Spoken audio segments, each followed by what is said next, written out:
Hey everybody, welcome back. This is Henrik from Sweden. Thank you for tuning in today. You are of course listening to Red Eyes Radio. Please check out our websites redeyescreations.com and redeyesmembers.com for much more. We hear a lot about Norway in the most positive light in the international mass media these days, as the globalists want to push a corporate socialist model upon the world. The Scandinavian experiment and the Nordic model has certainly proven to fulfill many of the dreams that the New World Order wants to impose on the world. Astronomical taxes, systemic corruption, a controlled and one-sided media, a silent and submissive population, massive public spending, and in return, we get lousy schools and healthcare not worth even mentioning. There's also within the system no room for alternatives and a few mom and pops, as the corporate socialist model creates more monopolies and conformity than probably any other system has done throughout history. We are talking with Ingunn Sigursdatter today, who has been on the fringes of Norwegian society for some time now, a vantage point from where she can see the absurdity of the system and, of course, what happens if you do not obey and submit to the state. She has a university degree in languages and social sciences, living in various countries, has provided a track record of conventional as well as not so conventional careers within different areas. She has founded and co-founded 3 companies, taught at the local university and high schools, and was last running an alternative school in her hometown. She has also co-authored a book for children about Thor Heyerdahl's crossing of the Pacific Ocean in a balsa fleet. We'll be discussing the modus operandi and the underlying nefarious quality of the much-praised Scandinavian social democracies, the engineering of our mind constructs through media and other institutions, and the limits to statism.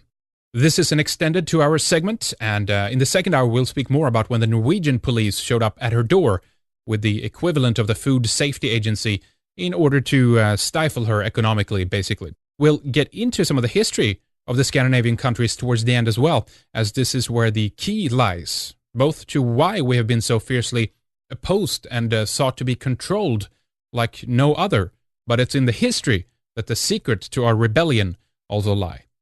Hi Ingunn, thanks for coming on the program, talking with us today. Everything okay on your end? Hi there, Henrik. Yes, absolutely. Thank you. So I'm Skyping you from the studio of Michael's Roundtable Talk near Oslo, near the Norwegian capital. And what I see around me is an impressive sound studio, actually, and Michael's artwork on the walls. And just like me, we are actually 2 people in the studio today with you. So like me, Michael is also dedicating most of his time and his efforts and whatever money he might have to waking the people up in times where we see the totalitarian society come closer by the day. So as for me, I have, for instance, not bought clothes in 3 or 4 years. And when I look at Mike, I think that might be the case also for him. Yeah. Well, hi, Mike. Thank you for joining us as well. Hello, Henrik. Hey, nice to talk to you. Nice to meet you. Well, I think we have a really interesting discussion ahead of us here today. And, before we get more into the situation in Norway as well regarding freedom of speech and there's so many issues that we can and want to talk about, and we'll see how much we can kind of cram into it here. But maybe you can just tell us a little bit about yourself, Ingunn. There's an interesting situation that has occurred to you, obviously, and we'll get into this more later in detail. But we're going to try to tackle this very notion as well that Norway is the best country in the world's happiest place to live in. And this is something that's get repeated again and again in the mass media. And there's some interesting numbers that we can dig out on that as well. But just tell us a little bit about yourself, Ingunn. Yeah, I'll just give you a general background so you have an idea. So as for me, I feel that I've been descending the social ladder rather than climbing it, actually. So I feel that I began on the top pretty much. And after that, I've come climbing down for the last few years. So I grew up in a politically conscious family, and my grandfather, he was the head of the leftist party. So he was actually a renowned politician. And career-wise, I've been teaching at the local university and at high schools. And I have founded and co-founded 3 companies. And at least one of them with the fair measure of worldly success. So, but what I do now is that is the contrary.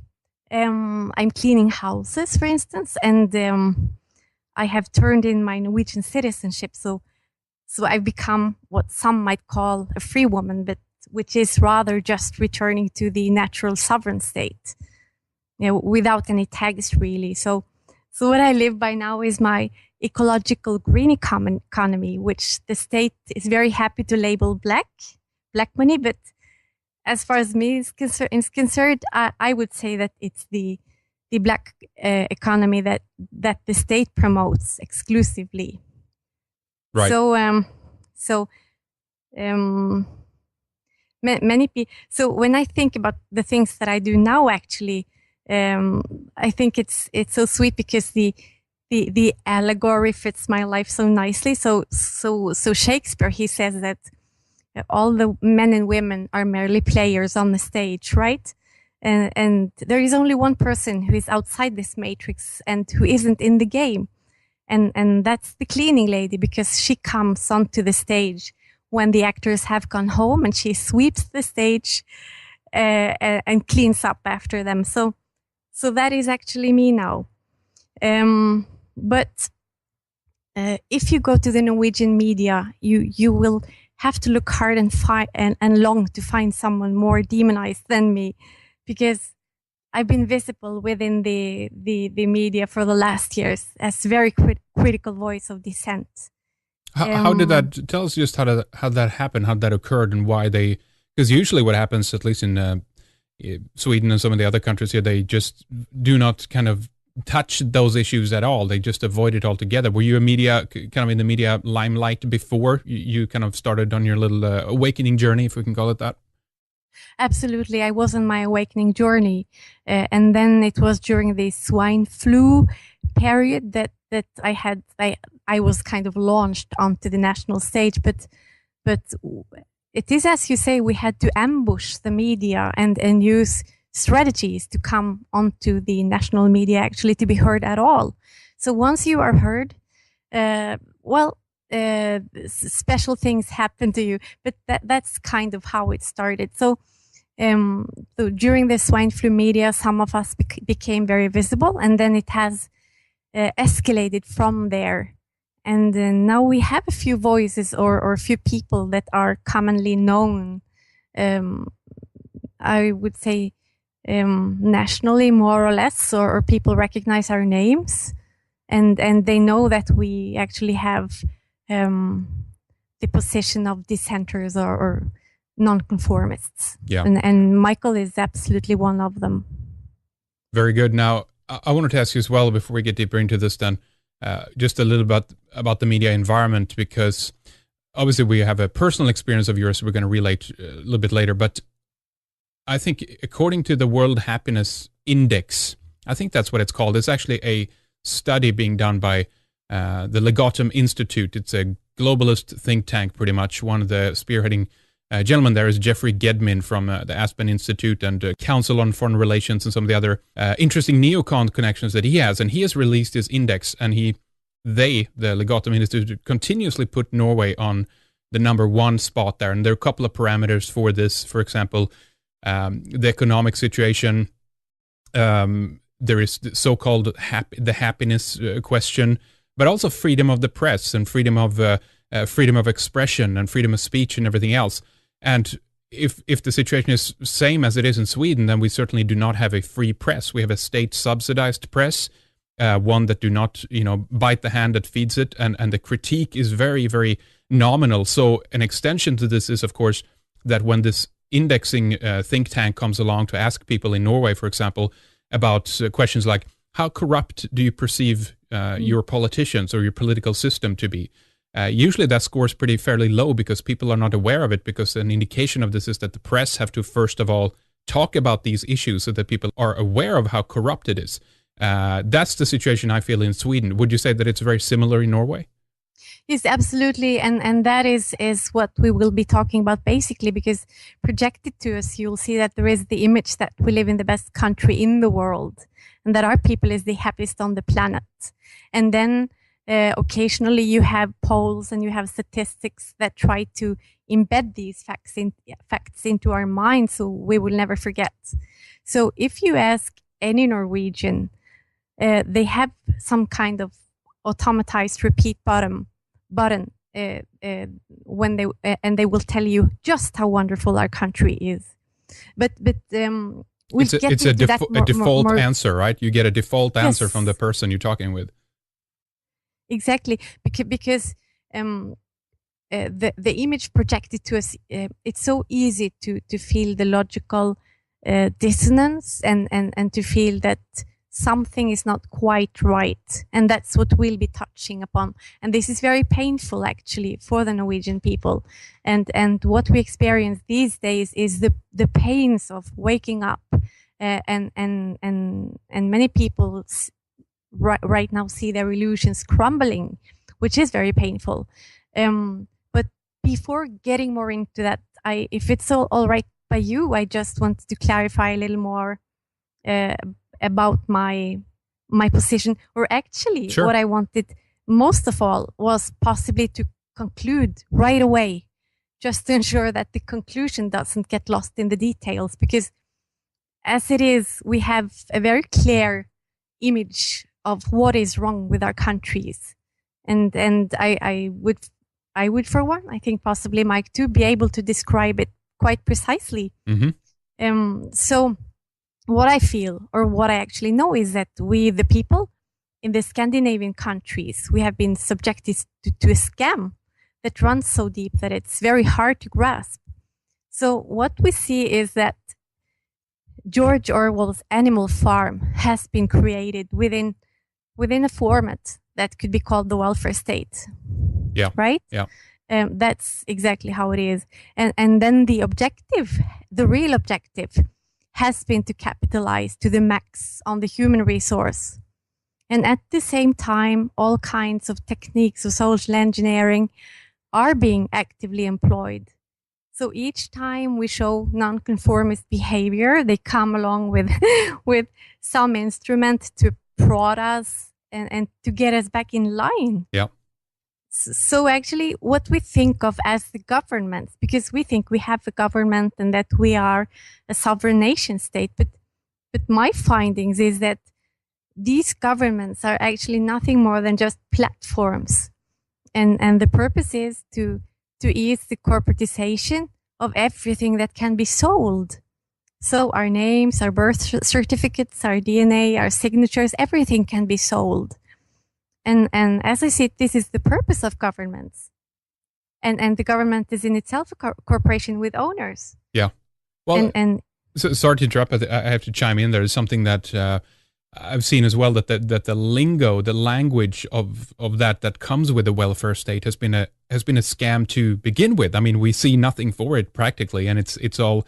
I mean, people have to question the services that they get in return for the alleged services provided by the government. So it's all what I've never understood is that people continue to return to it as a safety mechanism because they're scared to a certain extent to be on their own, left on, well, they're not going to be left on the outside, but that seems to be a kind of a perception within the Nordic states that it's very important. It's all about security and safety, and that the government is there like your mommy and daddy and capture you in case, something happens. But if something happens, it's very easy to slip through the cracks because that system is an illusion there to begin with.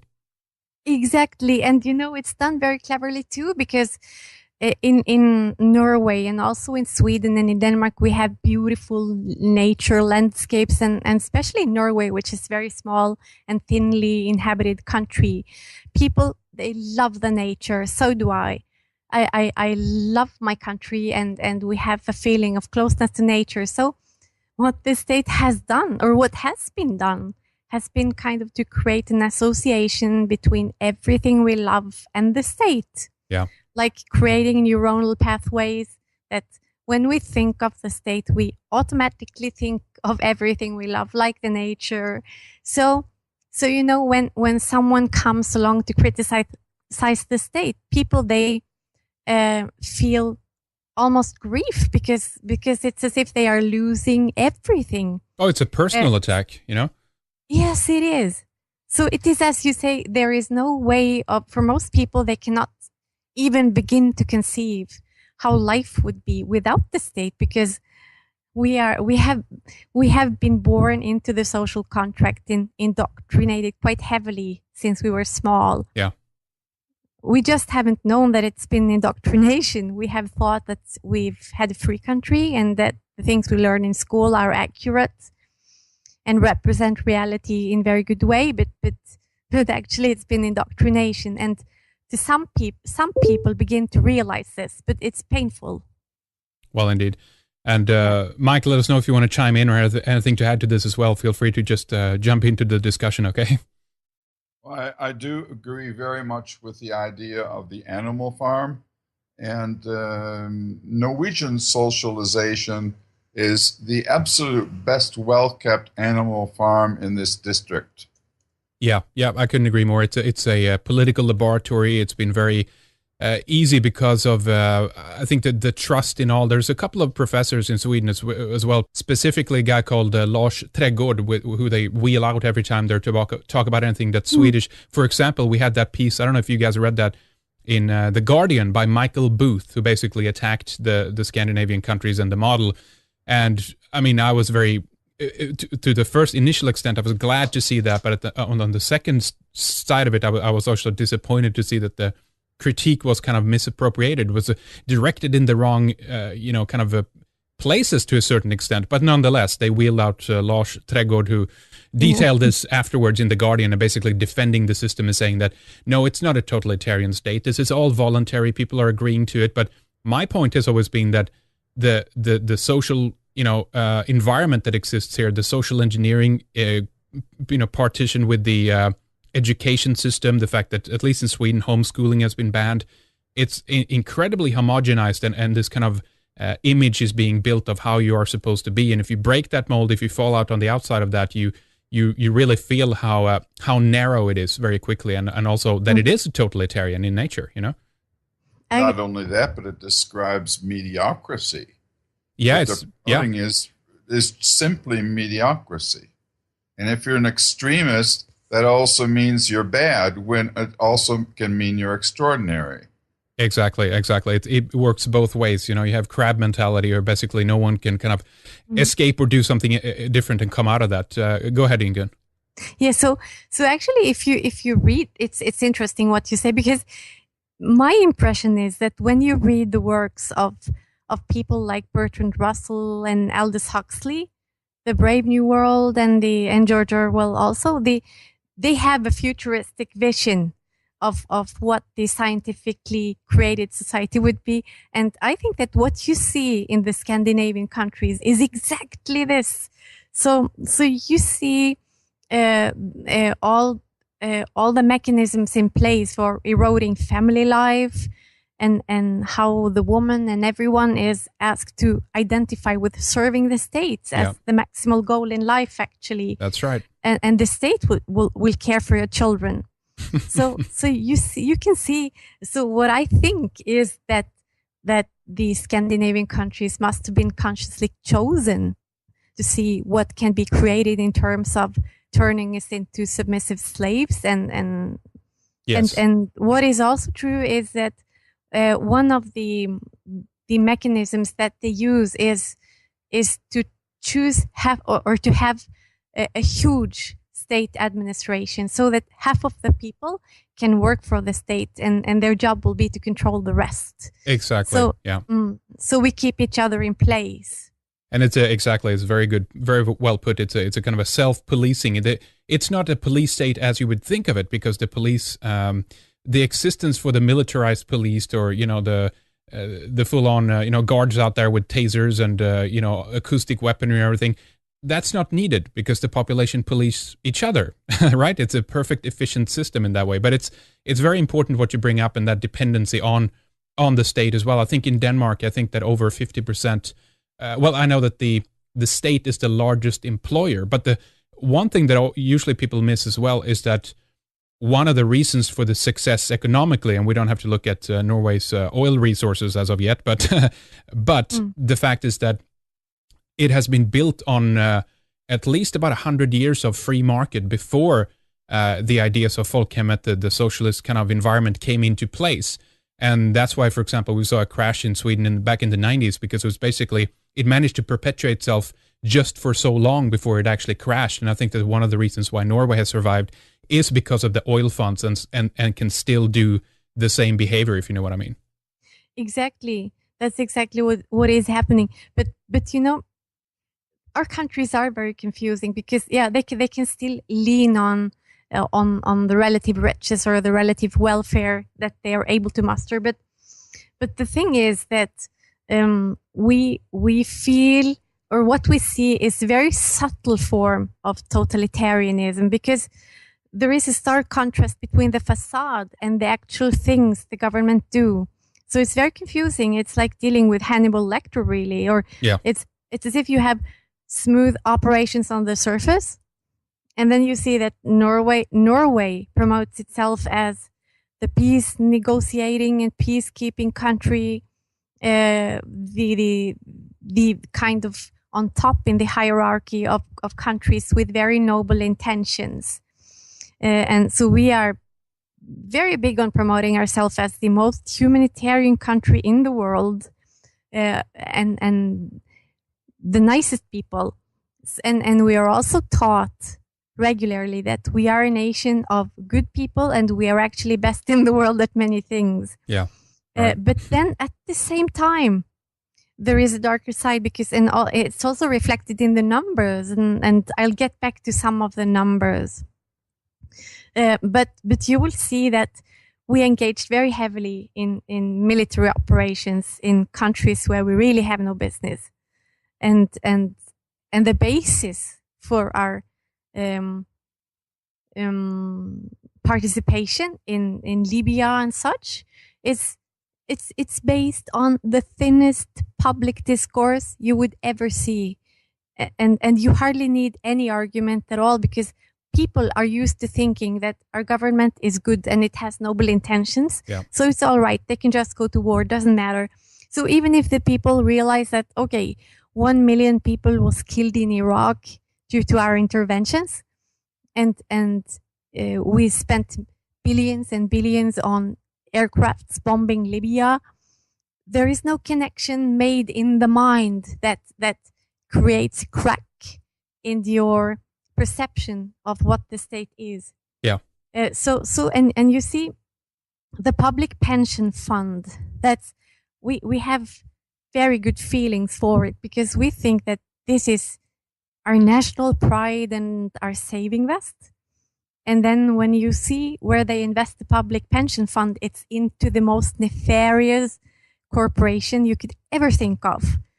And so this fund, this pension fund that is referred to all the time and that is supposed to support us into the future, is kind of leaving a trail of unimaginable brutality behind and destruction.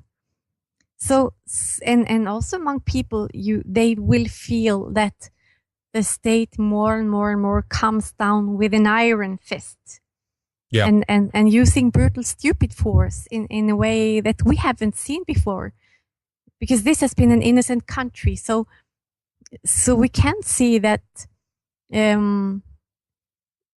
that the public discourse is hardening and that the grip is tightening, and which is also why many more people are awakening, because the state is becoming more and more brutal in an open way, actually. Which is a good thing, ultimately. Let me just ask you quickly before we leave the government pension fund, because this is, it's actually the petroleum fund of Norway, correct? It's the same one, right?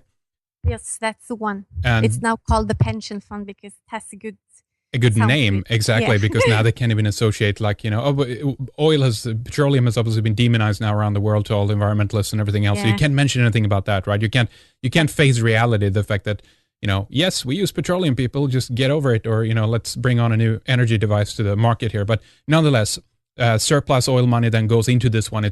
It's holding, I believe, 1% of global equity markets, this fund, which is huge. I mean, it's the largest stock owner in Europe. And this began, I think, Norway discovered oil a little bit earlier, but it started really around late 60s, 69, 70s. That's when this began.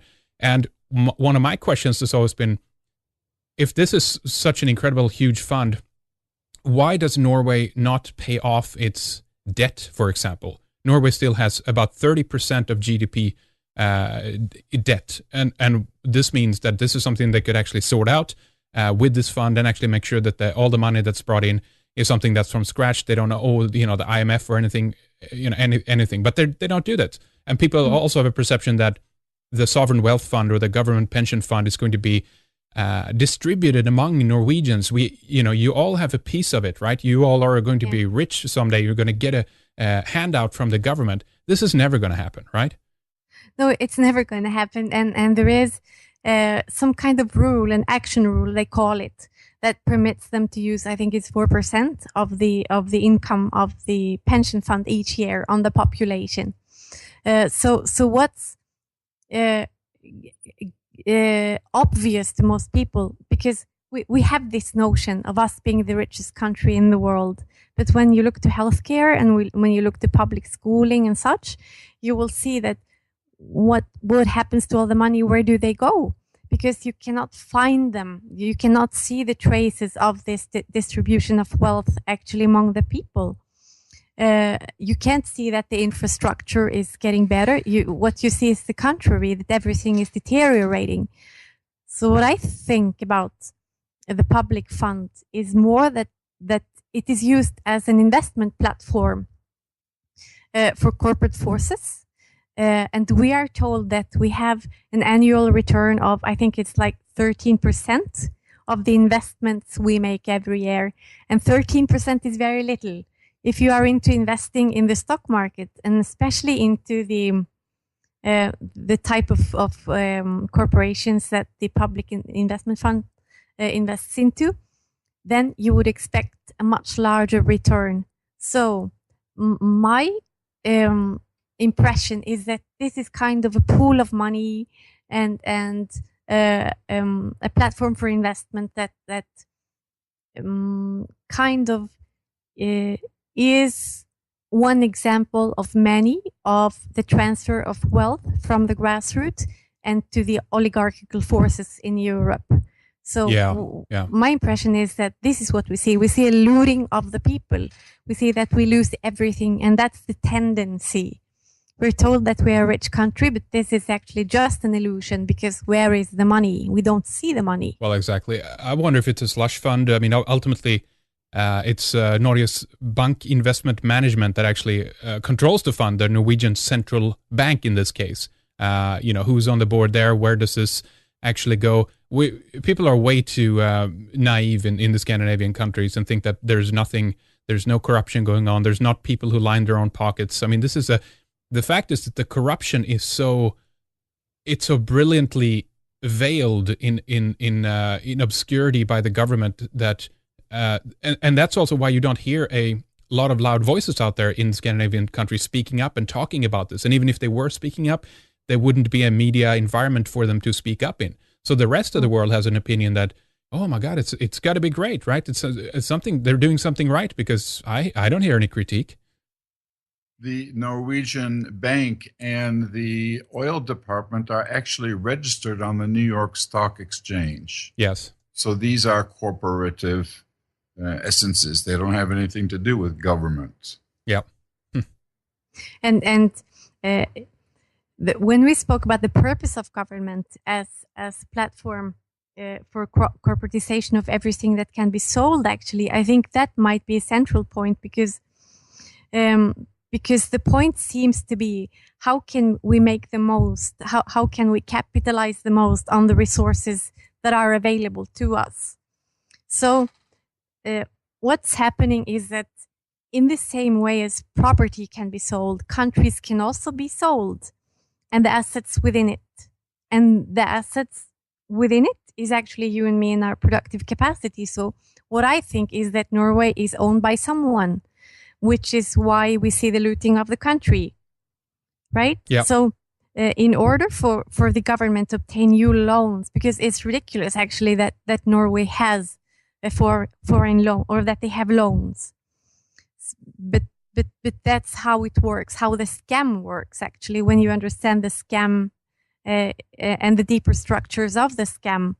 So to be able to obtain new loans, the government can lien anything.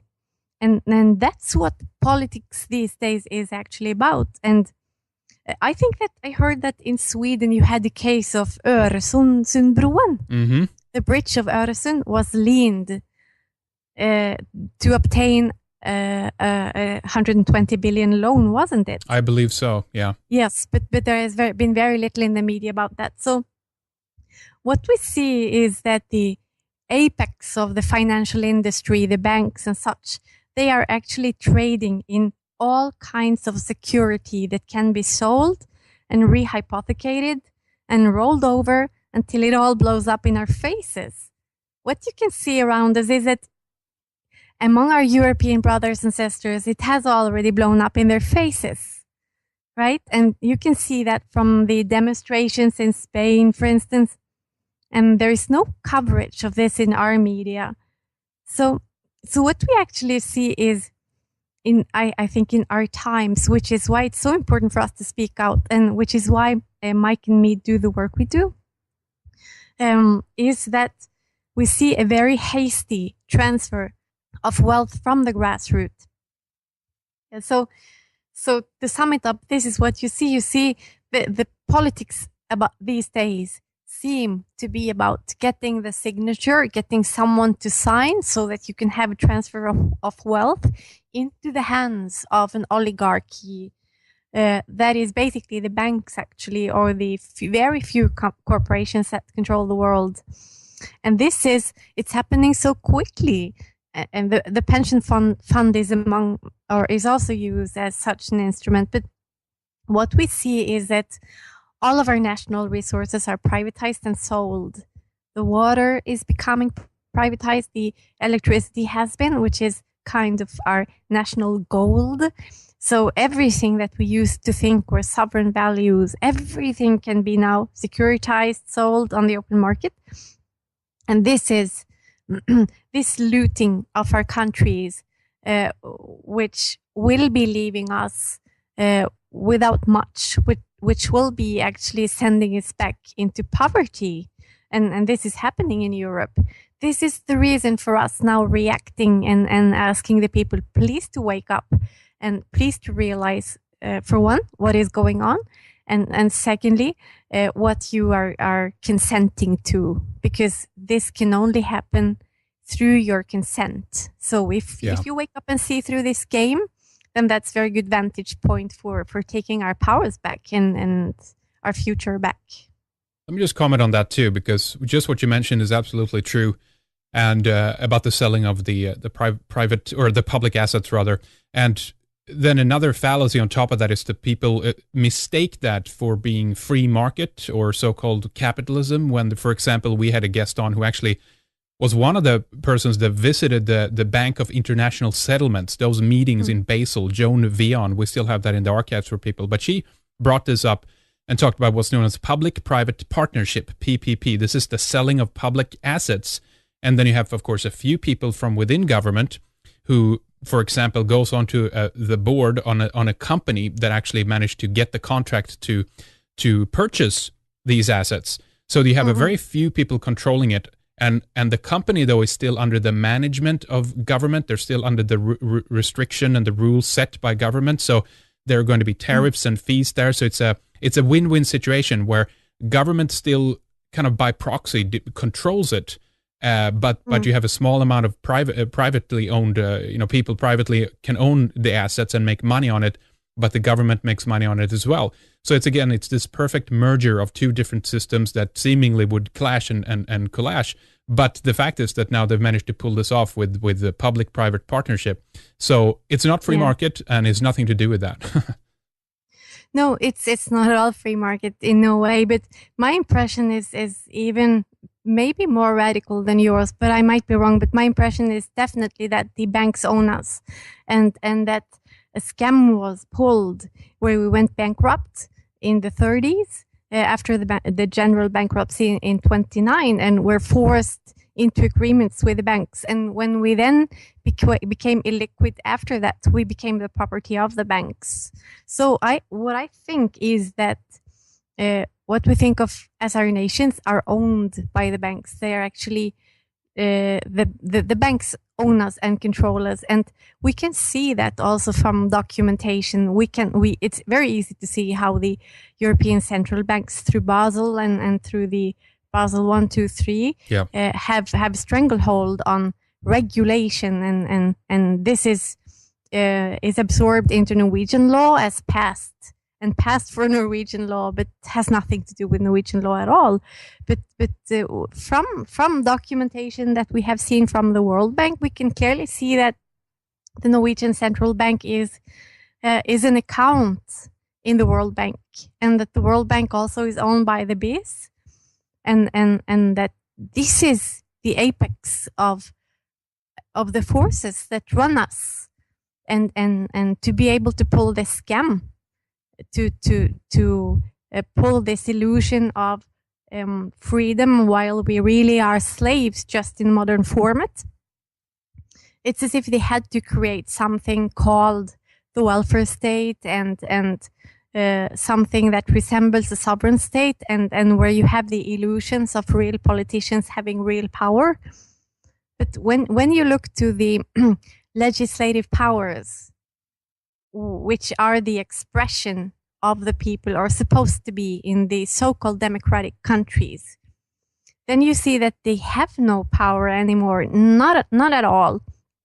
So also gradually the sovereign powers have been signed off, and now the people, when they go to the election polls and they choose between the array of parties that they think will make change politically, what they don't know really is that there is no representation any longer within the government, and the constitution is by no means upheld. Yeah. And they really don't realize how much of our sovereignty have been signed off. Yeah.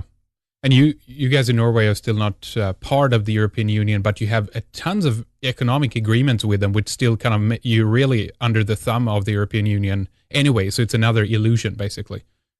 Yes, because, if you count the laws, because the sole purpose of the parliament is to legislate, to give laws.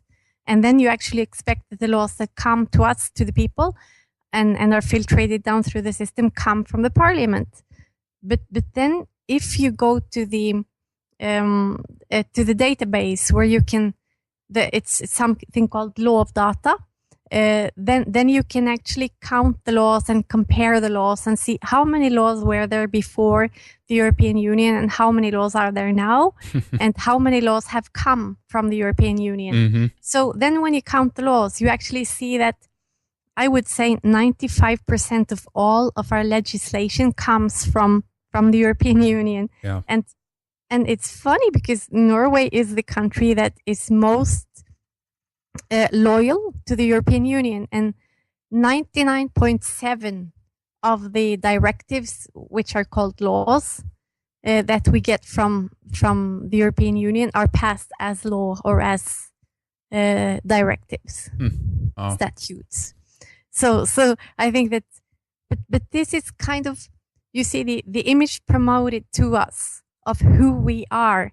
It's as you say, we are told that we are the most proper people, good in hygiene, good in keeping the rules, good in being, good in conforming, and the purpose of conforming is that we show solidarity towards one another. So we have these standards of conduct that make us into very obedient slaves, actually, and actually make us proud when we can say that, well, we are conforming very nicely to the standards presented by the EU and such. Yeah. So, well, this is positive reinforcement training. You did the same with dogs. Well done, little boy. Here you go. Here's a treat. Well done. It's absolutely the same thing, and it's done on a very, very base level. But the fact is that this as well, and to reemphasize that point, this is a successful system that has been put in place when the globalist meeting takes place, and when what's the prime minister over there in Norway again called? What's his name? Stoltenberg, right? Exactly. When he goes to the World Bank meetings and all the other economic meetings around in Europe and promotes the Nordic model as this is like, you should start looking at this now, because this, ladies and gentlemen, this is it. We have it. We found it. We know how to control them. The question, of course, is if this is going to be successfully actually applied to other populations. There's a lot that speaks against that. But nonetheless, I think a tweaking, a subtle change and adaptation to other cultures and other nations might be able to be a successful task for them to actually create that totalitarian state that also Huxley talked about, that people are going to love their servitude, that actually want it. We need it, But if you want, because it is also cracking up. We can see that it is cracking up, and I think that was unexpected for our governing forces. So if you want to, maybe we could touch a little upon the means of control that the state actually uses to keep us in line. Yeah, certainly.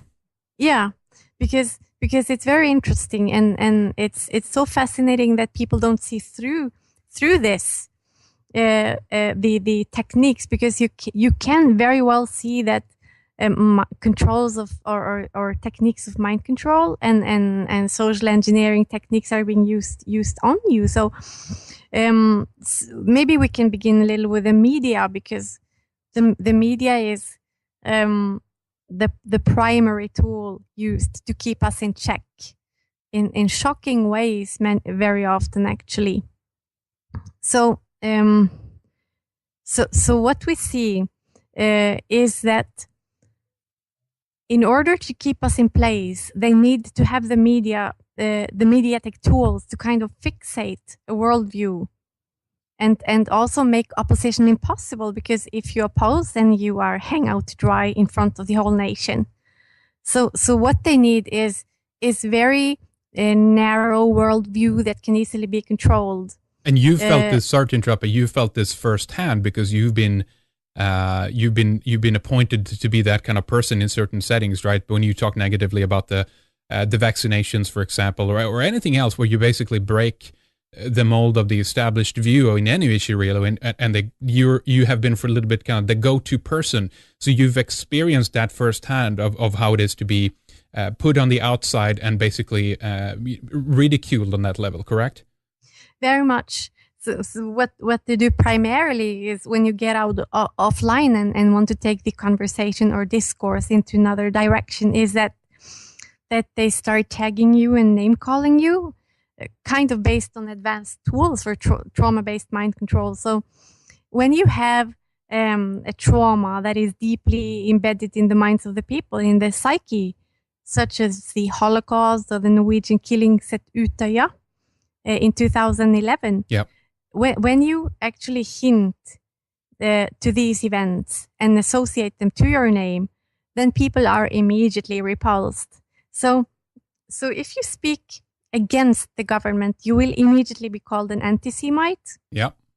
Or on the other hand, they will be hinting that, okay, so maybe you are supporting Anders Behring Breivik. Yeah, I know. That's funny. And checkmate, and then you're just expelled from the game. Right. And you are placed under the radar of the national NSA and registered on their list as promoting hatred. Sure. Oh, yeah. Even if what you really promoted. So what I am promoting and all the people like me is the opposite. We promote no wars, no killings, no GMOs, no pesticides. So what the government do is actually just to play us like fiddles through the emotional programming instilled in us since we were children. But it's interesting to see, because you touched briefly upon that. And the tools that they use is the state uses some agencies to promote the scientific worldview, such as the Human Ethical Society, for instance. And they also pay a wide range of internet trolls and bloggers, right? Sure. And so these so-called humanist organizations are very much related to the more militant arms of the skeptic society. And so what we see is that they actually place university professors in strategic positions, and then they can just pretend to represent the expertise and will always be called upon. If the media needs an opinion from someone, they will always call upon these. So they have a list of people that they always call, right? Oh, definitely. We say exactly. And they can be relied upon because they will kind of instill the established consensus within the people, and they will never speak a wrong word. Well, that's another culture. We've talked about that before on the program, on our series that we've done on Sweden specifically. But this, again, they very much incorporate the whole, all of the Nordic countries, really. But just this idea of the collective identification within each individual. I would argue that there isn't actually such a thing as an individual within the Nordic model or within the Scandinavian society at large. But nonetheless, there's a way that you always seek external verification for something. If something happens, you wait for the expert to come on the TV and tell you what to think about, issue A or B. And it's very much a non-engaging kind of process that people are involved in, where they wait for the external authority to tell them either what to do or how to react or what to think about something. And it's very easily absorbed, and there's no thinking or no processing further of that. I'm not really sure yet how they've managed to create that kind of person, but it seems to be pretty much like 99% of the population, maybe even more, are like that. And then there are a few people like yourselves who see through this and have managed to kind of speak up in some manner against that, Yeah, but I can never really understand how it's possible for the people not to see these connections, because we have some incidents such as the swine flu outbreak, and this incident alone would be enough to tear the paradigm wide open if the people could realize what really happened. Because, when the swine flu broke out, the coverage in the Norwegian media was unanimously urging you to take the vaccine. And there was not even one medical doctor who came to voice a dissent. And everywhere you'd find little posters in the schools and in the government agency urging you to take the vaccine. And so when we translated the investigation of Jane Burgermeister, it was blatantly obvious that a scam was being forced upon us. And we had access to all kinds of scientific reports, readily available to anyone. So, and telling you quite clearly of the dangers of narcolepsy. So what we did was we formed an action group, and we went on to national television, and we told the people, this is going to happen. If you take this vaccine, you might have narcolepsy, because it has happened before in the States since 1976. And it's also a known danger of squalene, one of the adjuvants of the vaccine. Mm-hmm. So we, the lay people, normal people from the street, we knew all of this, and we could refer to scientific reports. And the state authorized panel of experts, they said, no, the vaccine is absolutely safe, and they knew nothing of this. So what happened was exactly as we predicted, that number of children now suffer, and they have their lives ruined from this, from the narcolepsy. So the one conclusion that you have to draw is that we do have a government who is willing to inflict suffering and pain upon the people on purpose to serve the corporate masters. And there is no other conclusion to be drawn. So I just can't see how can people live with these conclusions and still think everything is okay?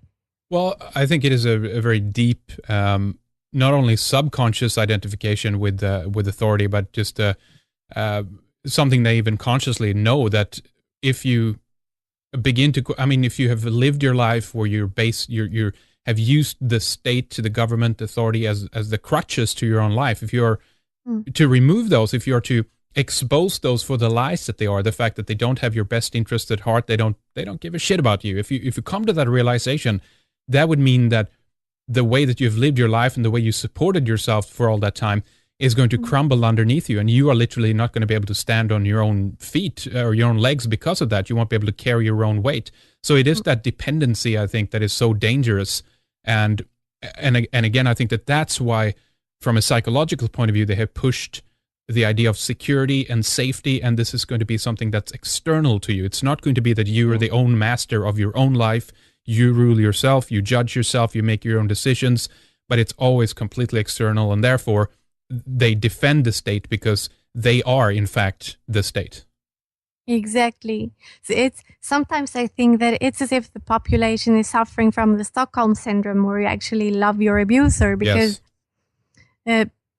so many people are so scared of waking up, because they might even perceive that there is a contrast between what we are told and what really is.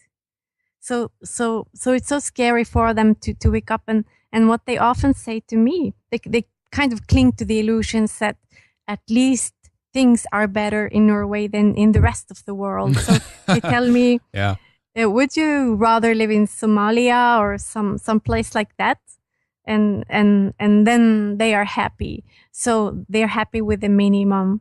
But one very confusing point is that the politicians that we see, the visible ones, they are nice people, and we can readily identify with them. And we also can see that the king, he is going for walks in the forests, and he's a nice person. And then it's so subtle. The scam is so subtle because you kind of sense that these can't be the people in charge, which they aren't, basically. Exactly. So the puppet masters that actually pull the threads of the marionettes, we don't see them. That's right. What we see is the external reality. So we can't dig any deeper than what we see on the surface. And probably that's because we see that the prime minister is a very nice person. She really is. And so it's easy to feel trust. Arne Solberg is now the prime minister in Norway. Oh, so you guys have a new one? Yeah. Oh, okay. Was there a recent election then? Stoltenberg, the Worker Party, lost the election to the right-wing party. And how right-wing is that right-wing party? Because if it is, as it is in Sweden, then the moderates, they're the new working party. They're just the same as the Social Democrats. Is it the same in Norway? Exactly. Well, yes, I think so. It's exactly the same. It's a fraud. I mean, they're not conservative. Yeah. There isn't any conservative party in the Nordic countries. And now the ex-prime minister from Norway, Stoltenberg, is the secretary for NATO. Ah, okay. So he took over the role of the previous Dane. What was his name again? He was the head of NATO for a while there. It's a swing door policy. Interesting. It's a lot of Northerners that then become the heads of NATO. That's very, very interesting, of course, because we're promoting peace and neutrality, right? And Sweden is the biggest munitions manufacturing per capita in the world. So there you have that. But I thought that was us. So that's you. I think Norway is gaining on Sweden there. On weapons manufacturing? Yeah. Oh, really? Yes. The boats we make are hyper exclusive. Ah, interesting. Okay, yeah, maybe you are. The latest statistics I read, Sweden was still pretty much number one, but that was a couple of years ago, so maybe that has changed now. That's interesting. I also do believe that we make DU ammunition in Norway. Depleted uranium? Yes. Well, that would be interesting. Are you guys shipping that in from somewhere, or are you using the nuclear waste? I used to be an advertising photographer. I had them as my client once. They do advanced stuff.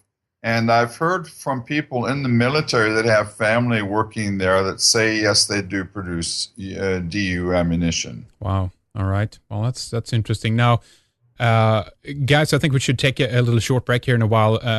We want to give out some details and stuff like that before we do that, though. And I also just want to say that I think that Norwegians, Swedes, Danes, Finns, Icelanders, you name it, need to find the pulse of their ancestors again and find some heroism, some brave tendencies, and learn to identify what it really used to be as part of these countries, you know, and and step away from this idea that there's a identification with the state and that the state rules over you as a subject to it. And I think it's a really important time to do that, because otherwise, I mean, this is going to be completely lost. The control is so adamant at this stage. But you said, no, nonetheless, Ingunn, you said that very eloquently, that as the iron fist becomes more obvious, as the control grip gets tighter, there are more and more people that are beginning to wake up from that. So that is something that we do have to work in our advantage, if you will.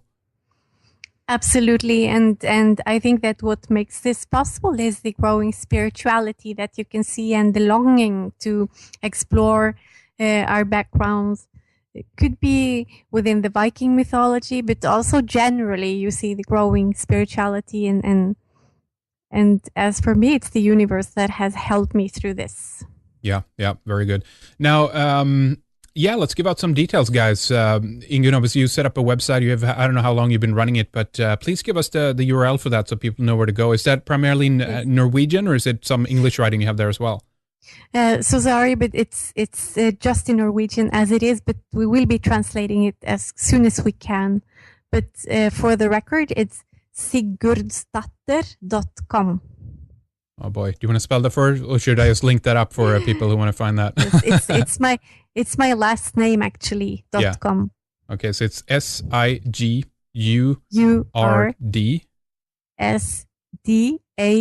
SDATTER.com. Okay, we'll have that up, Sigurd. Mike, do you have a website that you want to give out?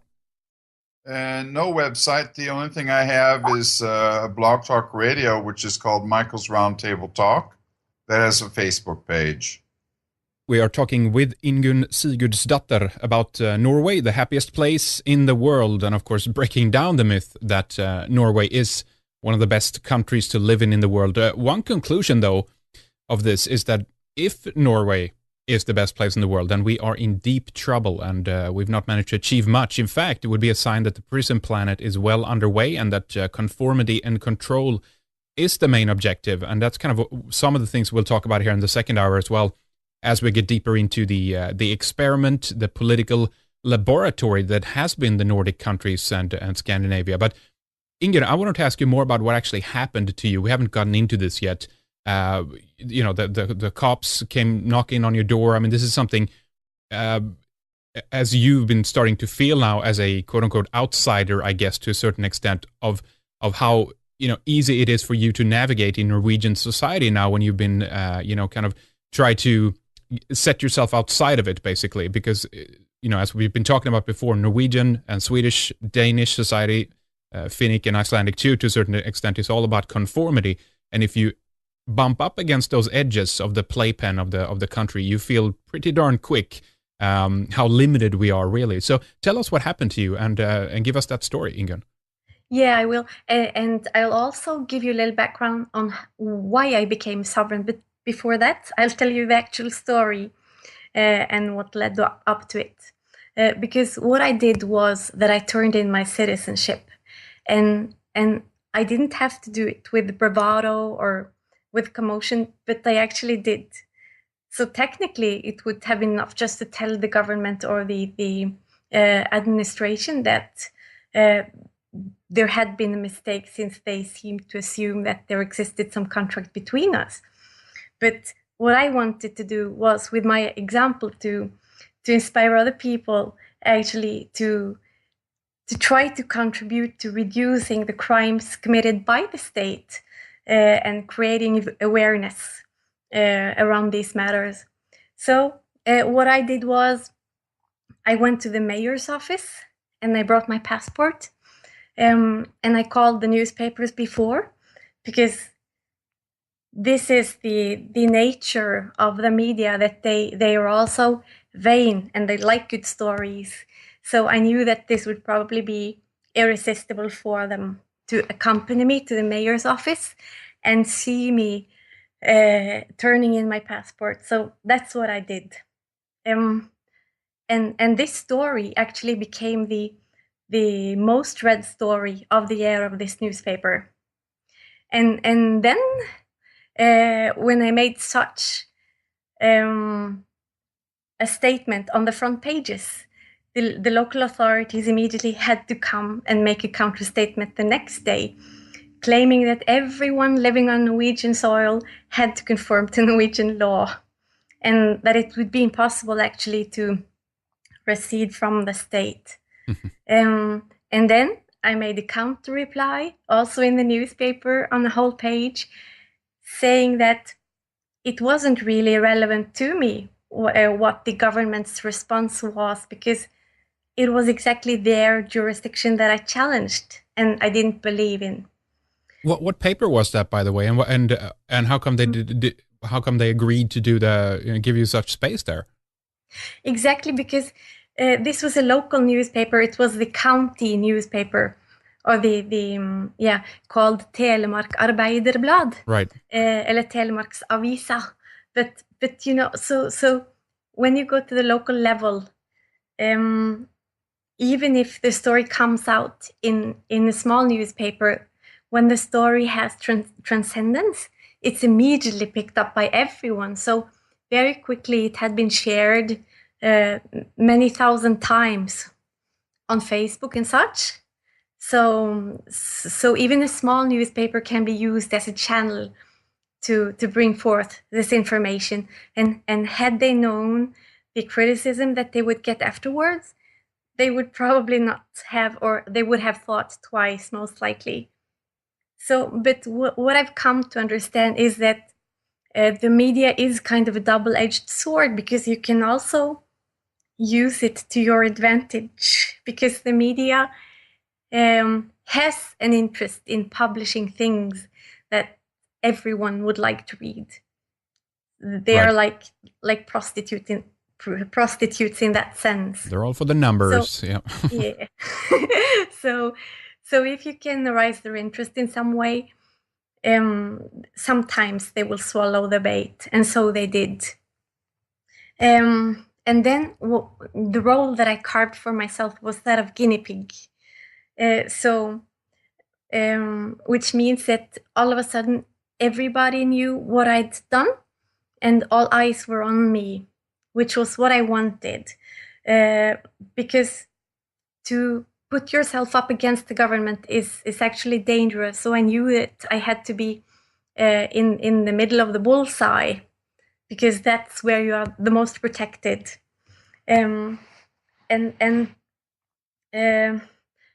For me, I was very curious to see how the government would react after that, because what I did was very intimidating for them. And so far, there has just been one direct encounter. And what happened there was what you actually saw, and that's how you found me. The video when who was filming that, by the way? That was a friend, and by the grace of the universe, he was with me that day. Right. Yeah. I was so lucky. The government has done various things to harass me, but none of them as directly as on this day. So what happened was that just to make a living, I now do other things than I used to do before. So I give clairvoyant readings, and I watch houses, and I do spring rolls for sale. So then one day, someone called me from the regional Mattilsynet, that it's called, which is the National Food and Drug Authority, the FDA. And they told me that they'd heard that I was producing spring rolls. And the way that they knew was by means of anonymous informers, because that's how it works. Someone was snitching on you, huh? Snitching on me, which was great. Nice. It was kind of cute, because I'm snitching on myself every day. Right. Because what I do is actually to always publish very openly my intentions and the things I do. Mm-hmm. So then someone snitched on them, probably saying that she's producing spring rolls and she isn't paying taxes. Maybe you should look into that. So they called. Oh God! Yeah. They called me and they said, "We hear you are producing spring rolls." And I said, "Yes, I do, and they are very good also. Would you like to order?" And then they told me that, or I told them that we need to continue this conversation by mail because it's very important always to have written record of the things that take place as a protection. So they mailed me and they said in very kind way that, well, we can help you actually to establish a more secure production. And we can give you some good advice on how to produce these spring rolls. And then I told them that, oh, thank you. That was very kind offer, but I declined because I already know these things. So thank you, but no thank you. And then they mailed me back a little more condescending this time, saying that, okay, but then probably also that it's your duty to register your enterprise. Then I said that, okay, but actually your jurisdiction doesn't apply to me because I'm not any longer a part of the state. So then they fell silent for some time. And one day I woke up in the morning, and early in the morning, and then at my door were two ladies smiling, saying, hello, we are from the FDA. Can we come to inspect your kitchen? That's funny. And I said, no, sorry, you cannot. Bye-bye. So it was all good vibes, no kind of anger in the air. Yeah, it's funny because it's like this is what I've been trying to describe to people as well. That it's very much it's a tyranny, but it comes in a velvet glove. It's a very helpful. We're not there to hurt you. We just want to help you. Unless, of course, you continue to, resist what they want to impose on you, then you'll feel a strong force after some time. But yeah, do go on. Exactly, and just another point, because as a sovereign, in the old days, and as a general rule, you always lost your legal standing if you were in dishonor or if you didn't treat other people honorably. So to me, it's kind of a point always to be honorable, to treat other people honorably. So I see that very many in the national discourse, in the public discourse, they are very angry with the government, so they become abusive. But we had very nice conversation. And then I said, ciao, ciao. And after 1 week or so, they came back in the morning, once again, then with a policeman. And luckily enough, on this day, I had a friend visiting, so I went in to get him, to ask him to film what went on. So we came to the door, and I said that, hello, we'll be filming this. And the police officer said, no, absolutely not. And I said, oh, yes. And he said, no, that's not going to happen. And my friend said, this is actually private territorium, so on what grounds can or he was actually more strict, so he said that's not your choice, this right. is private property. Yeah. So the police officer quite visibly felt embarrassed and insecure. He tried to call you out, right? Like step outside of your own property kind of thing, so we can actually grab you. Yes, because he came back to me and he spoke in a very authoritarian, very deep voice, saying, okay, so step outside with me. And my friend said, and who are you? Yeah. And he took out his police sign and said, I'm the local police. So I just told him, so on what legal basis do you ask me to come with me? Well, you're the known spring roll terrorists, haven't you heard? Yeah. So actually he tried 4 times to call me out. And he was very insecure, but he kind of took on the Dirty Harry attitude and tried to intimidate me with the use of authority in the traditional sense. And I just kept standing, and then they actually had to leave while we were filming all of it. And since then, they haven't come back. But on the next day, the local newspaper came, and also the local media. And then we were all on television. And they told me that, well, someone has apparently fallen ill from eating your spring rolls. Oh, God. Yeah. Oh, boy. Yeah. So, but the authorities are actually known to fabricate evidence, and they do it all the time. Sure. Yeah. Yeah. So they also said on the newspaper, on the television, because the reporter asked, "What will you do next? Will you apply the use of force?" And they said, "Oh no, by no means. We just want dialogue." So when I was on TV same night, I actually told them that you are very welcome to visit me in my home, to enter into dialogue with me. I will not enter under your jurisdiction. So it's not about legal issues, but in friendly way, we can come together and we can have conversation. So then I didn't hear anything else. And they mailed me saying that, "No, thank you, but we'll call you to come to visit at our office because we would like to inform you of your legal rights." And then I just mailed them saying that, "Sorry, actually your jurisdiction doesn't apply." Right. So far that was the end of it. And so how long ago is that, since we're speaking now here on the 10th of April, how long ago is this? Well, the last conversation, or the last contact we had, was yesterday. Yes, so they sent me the evidence that they had got from the informers who claimed that someone had fallen ill. So they actually had two pieces of evidence, and one of them didn't carry a date, no names, nothing.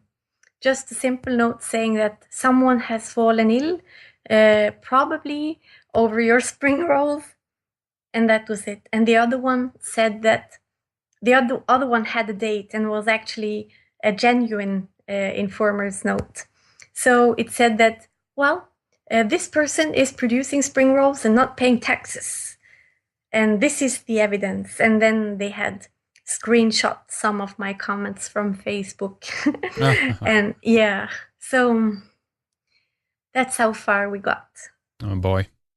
Wow. So they're trying to obviously intimidate you to get you to bow down. So what do you think their next step is? Are you afraid of this? Because obviously, as we've seen in the past, if it goes far enough, they don't only knock on your door, they break down the door and just come and grab you. Are you afraid of that? I'm not afraid, actually, because in my case, the decisions I've taken in my life has come parallel with also a spiritual life or realizations on an inner level, and I feel that I'm protected, actually, and I really am not afraid, because I've been through so many processes to shred all of my belief systems and all of my inner blockings. So what I feel is actually trust and bliss, and I feel very happy. And what I irradiate to the people is calm and happiness and friendliness, I think. So that's very potent weapon, actually. It's some kind of very silent revolution, very peaceful, very friendly revolution. And there is no way that they can counteract this, because as long as I remain in honor with the words that I choose and with my actions, and as long as I'm heard and visible, that's actually very hard to do something about. So it's kind of a standing that I've chosen for myself consciously. Mm-hmm. And we are also doing some legal measures, like establishing a people's jury. And the purpose of it is simply to put the government on the spot, asking them where they derive their authority from. Because that's the one question that they cannot stand to be, or they can't bear being asked this question, because it's so compromising for them. I think it'll be a self-referencing reference, pretty much. They go back to some kind of legal, paragraph or something like that, and then say, "Well, this proves that we have authority." Well, it's like, well, you just wrote that on a piece of paper. So I can write that on a piece of paper and counteract you with the same authority. So it's kind of silly, obviously, when one really gets down to the nitty and gritty of the structure of this kind of level of authority. But one thing I wanted to ask you about that is how did this, when you were attempting then to write yourself out of the system or the authority that they claim that they hold over you, how did that kind of language work in that regard? Was this something you studied beforehand, or was it very much kind of off the cuff, just a simple kind of layman's terms type, of wording on this, or did you use some legalese and that kind of stuff in it? Well, actually, in terms of the preliminary process, I had for a long time been very discontent and feeling, of course, that something was wrong. I'd been kind of afraid to open the mailbox, afraid to lag behind on some report to be turned into the government, some bill to be paid.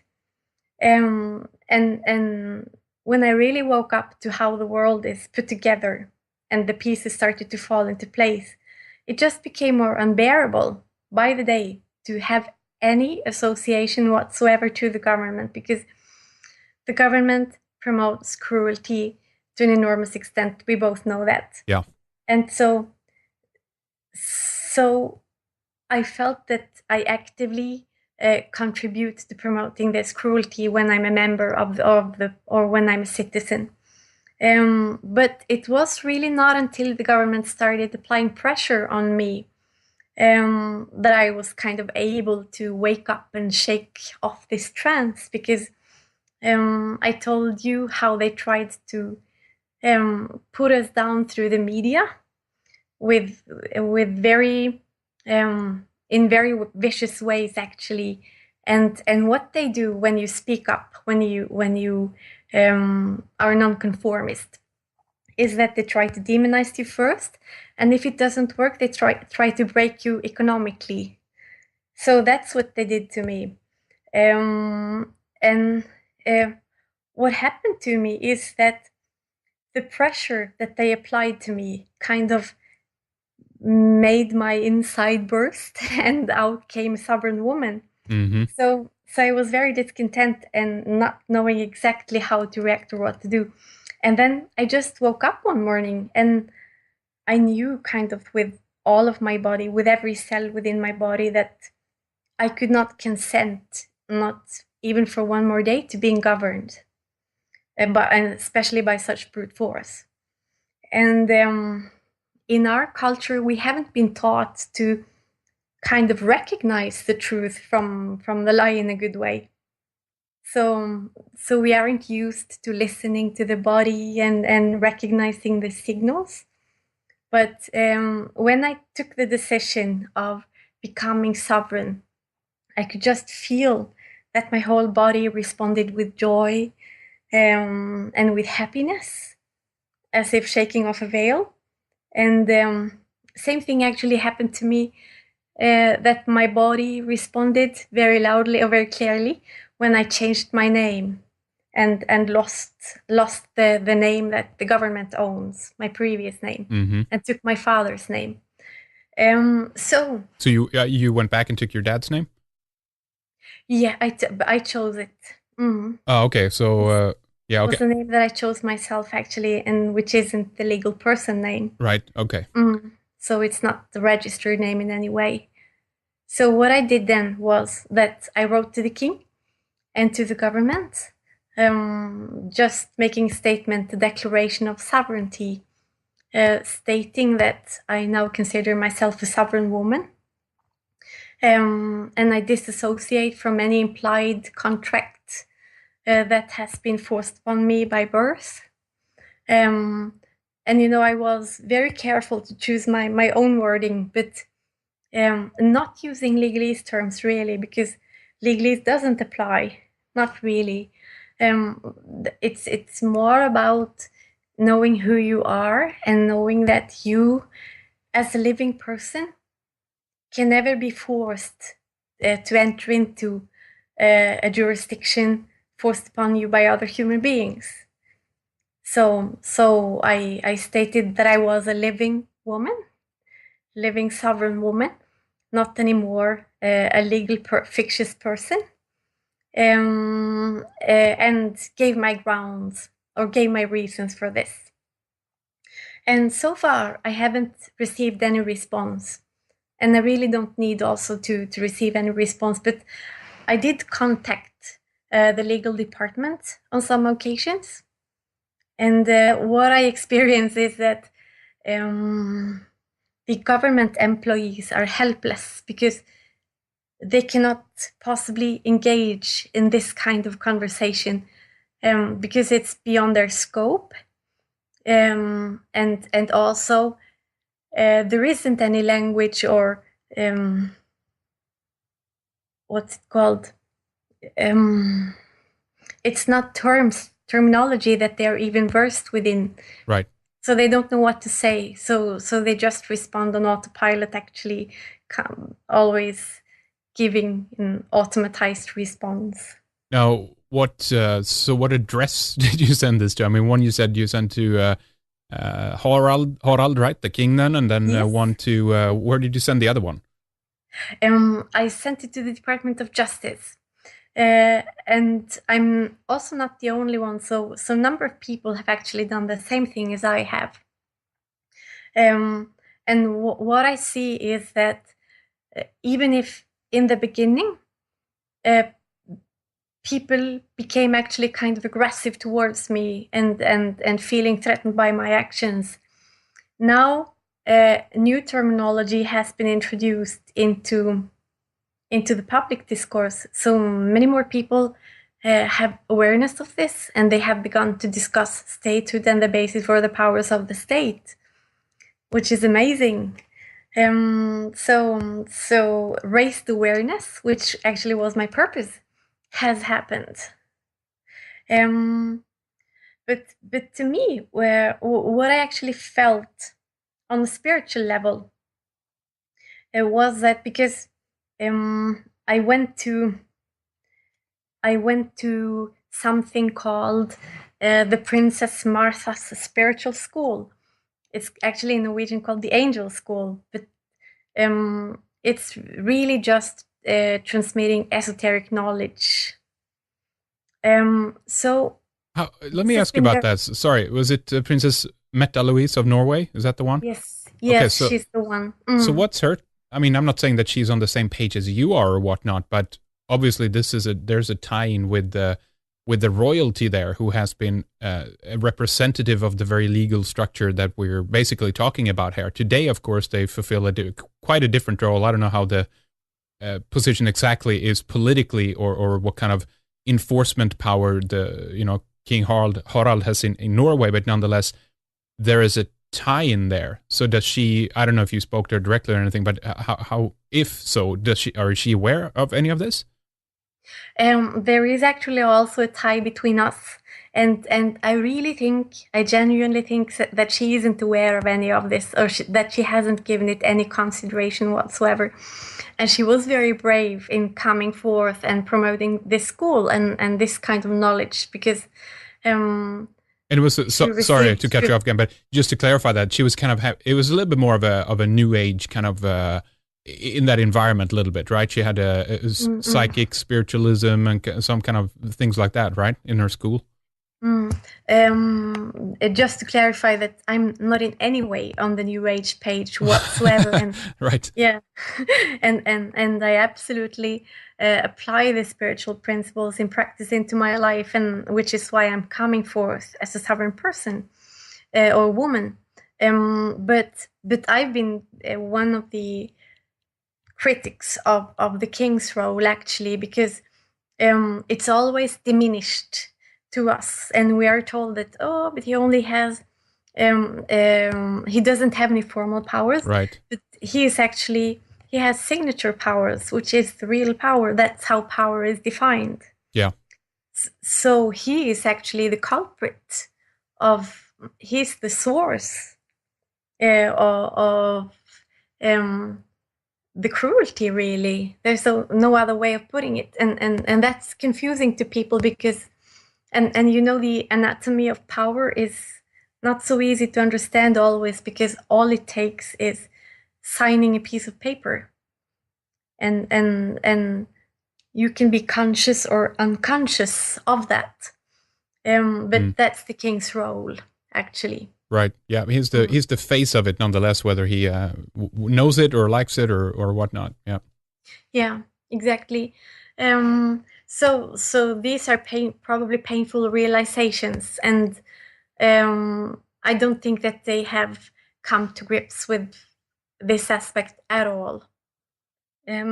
But for me, what I realized is that sovereignty also has a spiritual aspect, and that opening up your energies and your crown chakra depends on not having someone invading your energetic field.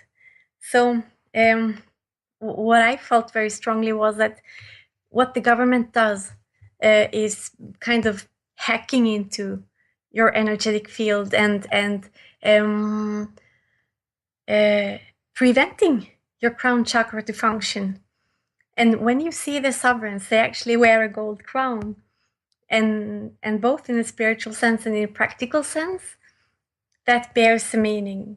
So the significance of it is actually that they have the energy field open, because they have no ties or no bonds to any other authority, any entity trying to feed off their energy, actually.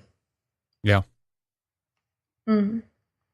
So let's see here if there's anything else we need to discuss there and detail about that in terms of what the effects of this are, not only, of course, in your own life, you think, but also how this will, what the ramifications are with this. I mean, do you sincerely believe that there is any kind of department within the government that actually can process anything of what you've actually sent to them, or is it just basically that they're trying to determine what they are to do with this in the meantime and trying to figure it out in some way? I guess that's usually why they fall silent, right? And they this is something for them also that could take years, I guess. They just draw out the process, I guess. I don't know.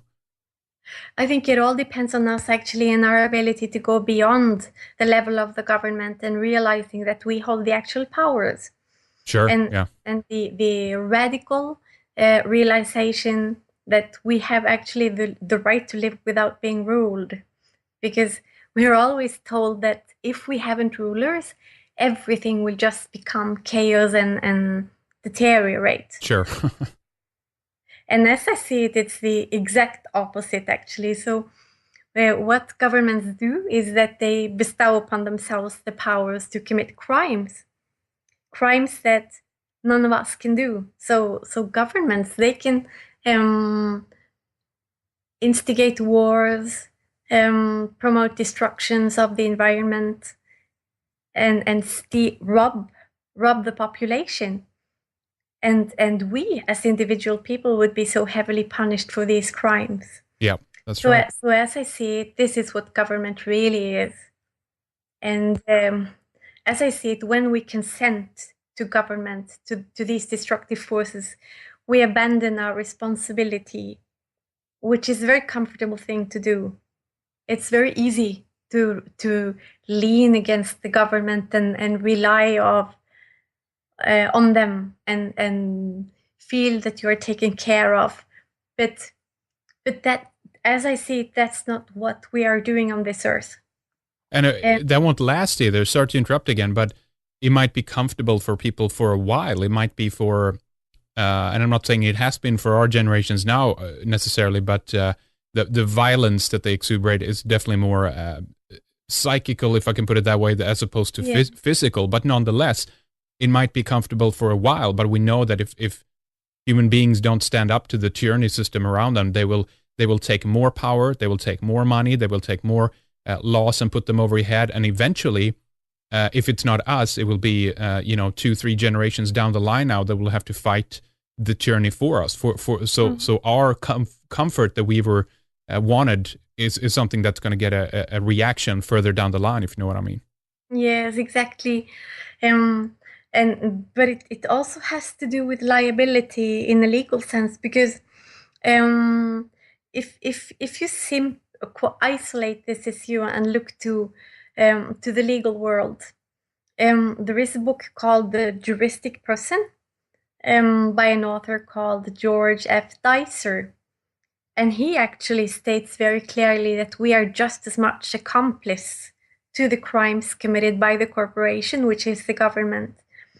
It's our fault. We are just as much guilty as the government is of the crimes and the brutality carried out by the government. So what we tend to do is to kind of alienate the blame from ourselves. We think that hasn't got anything to do with us at all. But it actually does. When you are a legal person, as we all are, then we are actually responsible for the things the corporation does. And when you are a natural man or woman, you're just guilty of the crimes that you commit yourself. So this actually runs very deep, and it carries an existential meaning also. This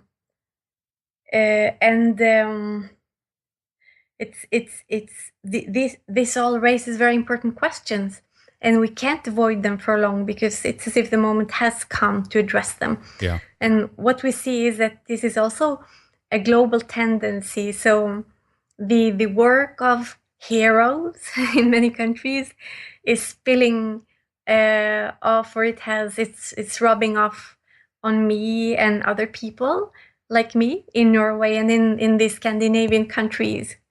Yeah, exactly. People agree to it since they continue to fund it. That's the most fundamental, basic level to it, that the whole apparatus in itself of government, of course, as we know, most cities and I don't know about municipalities necessarily, but cities are obviously incorporated. Even the whole notion of being a corporation is an idea that's been dreamt up by the government. It's a legal framework that they've put into place, but nonetheless, that means to a certain extent that they might be primarily seeking profit as opposed to working as as an advantage to the people who fund it. But nonetheless, if people continue to fund it, then it will maintain. And the fact is that since it doesn't generate any money on its own, but just does it as a parasitical entity, which takes from everyone else and then distribute accordingly to what it thinks it's good. And also on top of it, of course, they take a lot of that money and it goes into the wrong coffers. There's corruption on top of that, so it ends up in the pockets of people who are within politics. But that's really where people need to start standing up to it. And I think there's nowhere in the world as that particular aspect that is so difficult than it is in Scandinavia when it comes to that particular aspect about money and taxes and just the immense power that the state has in these countries. Yes, that's right. But I also feel that it's a mental shortcut to understand that we are the actual chattel of the government, that they are trading us actually concretely, and our governments are all of them registered on the Washington D.C. Recorder of Deeds. So they are registered corporations. Kingdom of Sweden is easily found. Yep, I found it. I saw it. Yeah, you're right. So the purpose of this, so it's as if registration is kind of the way of trapping us. When we are entered into registration, as we also become practically the property of someone. And this is also why we had to be registered as persons or legal persons. Then the government actually holds a security interest over us, and can kind of operate under merchant law, which has nothing to do with what we think is the Norwegian law. So the way that they have been trading our birth certificates and our biomass, everything that can be traded, is a point that goes home with a lot of people. Yeah, absolutely. Now, I don't want to shift focus too much. If there's more, of course, that you want to say about this too, but there's a couple of other aspects that we could discuss, and it has to do with, for example, how There's been a lot of people forcefully admitted into mental hospitals in not only Norway but in Sweden too. And there's been a long history of eugenics programs running, a lot of experiments. I think some of the first experiments on the electronic versions of mind control and implantable chips to affect the brain and whatnot was actually done in Sweden for the longest time. You have aspects like the Lebensborn, for example, the children of German soldiers and Norwegian mothers in Norway. It's been one of the most suppressed groups ever. They were experimented on with LSD. They were raped, etc. There was this horrible history that they've been trying to cover up. So things aren't as nice and dandy, of course. Again, to go back to that initial point we talked about more in the first hour of the external facade that people only see, you know. But that's a very good point, actually, because when we are told that this is the best country in the world, we are each told that in different ways in the Scandinavian countries, then the numbers give away the reality. So then statistics can actually be a useful tool of understanding, because we see in Norway that as much as 10,000 people are being admitted into psychiatric wards forcefully every year, which is enormously much in the land or the country of the most happy people. And we also see the how many children are admitted into state care, 52,000 every year. These are horrendous numbers for such a small country.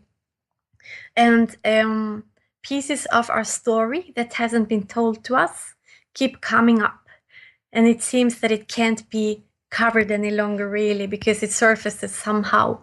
So stories of mass graves outside the psychiatric hospitals, where they have been doing experiments on the ethnic groups or the original Lapp people in Norway, has come to the surface.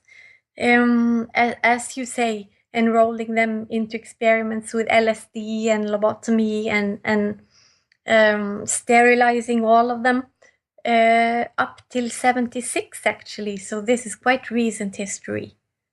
Let me say something about that too, because I think this is an interesting aspect. And I usually bring this up when it comes to the specific targeting and also persecution of certain peoples, because we seem to neglect the historical aspect. Since we're talking about Norway overall, how it gained the authority that it didn't happen overnight. It was not something which was agreed upon by all the rest of the people in the country. So, for example, when we see a situation like this, you might think, oh my God, everyone in Norway and or Sweden are like ganging up on the Samis all together, right?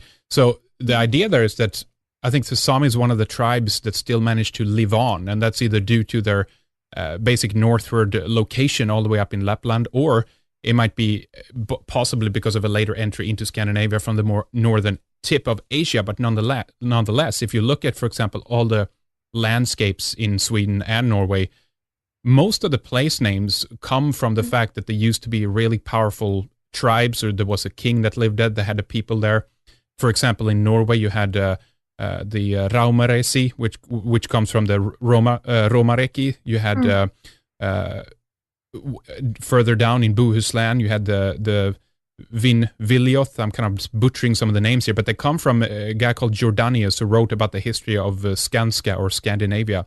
And you have like the Sueti, the Goths, of course, the Heruli, the Grani, the Auga Denzi, the Eunixi. I mean, it goes on and on. The Arochi, Raumi from Romsdal. You know, it's like all of these tribes have been under the conquest as the Norwegian government has been formed throughout history and centralized. These tribes, if they haven't been exterminated, they have been absorbed into the bigger, governmental system. And all of these tribes have been targeted. They have been, removed from their own culture and heritage. And today what we see in these countries is very much a boiled down version of the culture that used to be there. You know what I mean? So it's like we can be kind of myopic sometimes when we see it. And it means that everyone who's been living in these countries have been subjected to the same level of tyranny that we can see against someone like the Sami, for example. It's just that this is later in the process. And now, of course, what's worse in the picture for the Sami is that they have a greater scientific and technological apparatus at their disposal. So their experiments and whatnot becomes even more ruthless and brutal. So that's my 5 cents on that issue. Mm-hmm. And that's very interesting, actually, because most people, they don't question for a second the state's claim to territory, and they do support the state's claim that they actually own the Norwegian land and that this is theirs. Yeah, theirs to govern as they like, theirs to exploit the way they like. And as I see it, and which is obviously also the truth, is just that someone came along and made a claim, just like they did in Australia or in all of the world, actually, saying that this is mine, so now my rules apply. And then time passes and it becomes cemented in the minds of the people. But when you mention our history and our spiritual traditions, which are very strong up in the north, and the original tribes and the Viking tradition, actually, and how they fought to expel the Romans. yes. That's a very beautiful part of Yes. our history, and we aren't told that so often. How's that in Norwegian schools, by the way? Are you allowed to talk about this, or is that encourage a history? I mean, I know that there's a couple of like the Ostfold ship, for example, in Norway, very famous, a beautiful old Viking ship and whatnot. But in Sweden, I remember growing up, we heard more about Napoleon and the Roman Empire and all these other countries, what happened there, as opposed to our own history and our own. I mean, the way we've been culturally severed in I would say Scandinavia, but I can only speak in this regard for Sweden. Have been tremendous, and the way that it's been associated with all kinds of nonsense like racism and everything else, where I think it's been very efficient for them to cut us from that. I mean, the Viking strain has a natural rebellious tendency to it to that extent. I mean, for example, we mentioned this to you earlier, the concept of the ting was one of the oldest, not democratic versions, because democracy is still kind of representative as it came out of Greece, but free men and women in pre-Viking and post-Viking Scandinavia they could speak for themselves. They could gather at these sites where they had the stone circles and talk and speak for themselves and cast a vote for an issue that was to occur. That the tradition, therefore, of that type of government is quite unique on a historical basis. Actually, people don't know about that, but Yeah, what you see in school is actually a very powerful dumbing down of us, all of us. And I feel in my own case how much I've had to struggle to make my way through all of the veils or all of the belief systems imposed upon me. And we are taught history in very fragmented way as events with dates that we are supposed to repeat in very conform ways, and we can't connect the dots, not at all. So we are never taught how to connect the dots and how to see the deeper truths. So that's something that has come when, as an adult, actually, and many of us are now spending so much time trying to connect these dots, trying to make sense of missing pieces of our history that we've never been told, and the force with which the Vikings actually met the Romans is something that should have it has a tremendous bearing. It's a very important point in our history, actually. But what I believe is that the Roman tradition, or the Vatican now these days, holds the actual power through the Jesuits and through the Masonic lodges in our countries, which is why we never learn or we never hear about these things, because the Romans have come back in more occult ways. Yeah, I mean, it's that legal framework of papal bulls and everything else. Something people forget of many, thousands of years that go back, basically, as they were trying to, claim the whole world. But one of the battles that people can read about is the Battle of the Teutoburg Forest, and that's basically in northern Germany, where a lot of Germanic tribes gathered because they realized that the threat of the Roman Empire, and they managed to hold them back, which was a huge defeat by the Romans. And after that point, they actually realized that they were trying to kind of, okay, if you can't beat them, let's try to join them. So they actually entered into an interesting relationship to it after that. They never dared to come up here, of course, and try to claim it. That's why that never happened. You got a period where you had more freedom of culture as well in the northern countries for a longer period than they did in the rest of Europe, outside of that Roman framework. But nonetheless, I think it's a really interesting, story there that actually, brings up a different kind of flavor to it. But the Romans had definitely been an advantage. And then later on, of course, when Christianity came in as well, that was also seen as an invader. And that might be one of we talk with this about, with Stephen McNallen, by the way, in terms of the Viking Age and all that the raids that you see was most likely the one and only reason for those and the violent raids was because it was a response and a reaction to the incoming and threatening to the people Christianization of the northern lands. And for me, I've just recently actually been diving a little into the mythology and the beliefs of the Vikings, because we've never been taught this in school. Exactly. Yeah. And I was so surprised to see the depth and the transcendence of the teachings or of the beliefs, and the depth of the spirituality that they had, the things they believed in. I really had no idea at all. So it's as if our understanding has been so brutalized throughout recent history that these notions that were so advanced and run so deep within our psyche, these are not familiar to us at all, because we are taught basically very superficial stuff in school. Yeah. So we can only recognize reality on kind of a very superficial level. I mean, it needs to be rediscovered by the people in Northern Europe, no doubt about it. It needs to be revived again. I mean, it's all there. I mean, people they run to Hinduism or Buddhism, or they run to some kind of New Age theology and whatnot. But it's like you have a tradition right there, which is beautiful. It's connected to yourself, to your own people, through your blood.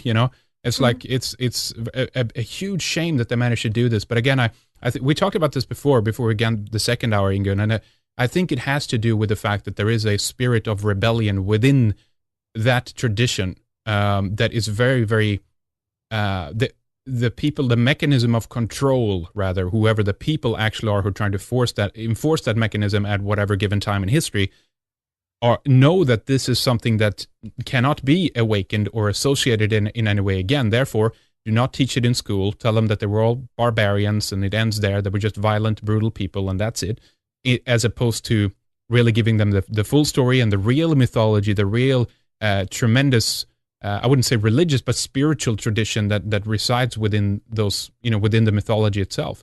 So I think that's why one of the reasons why they did such a tremendous experiment on the northern countries as well, Ingunn, the way that they wanted to create this kind of political laboratory, try to subjugate the people under control, because it was one of the small countries, small populations. So it's simple, of course. It's more easily applicable, but it's also for a much deeper reason, I believe, because they didn't want any of this outbreak of this type of energy, if you will, to burst onto the world scene again, because that would be detrimental to them.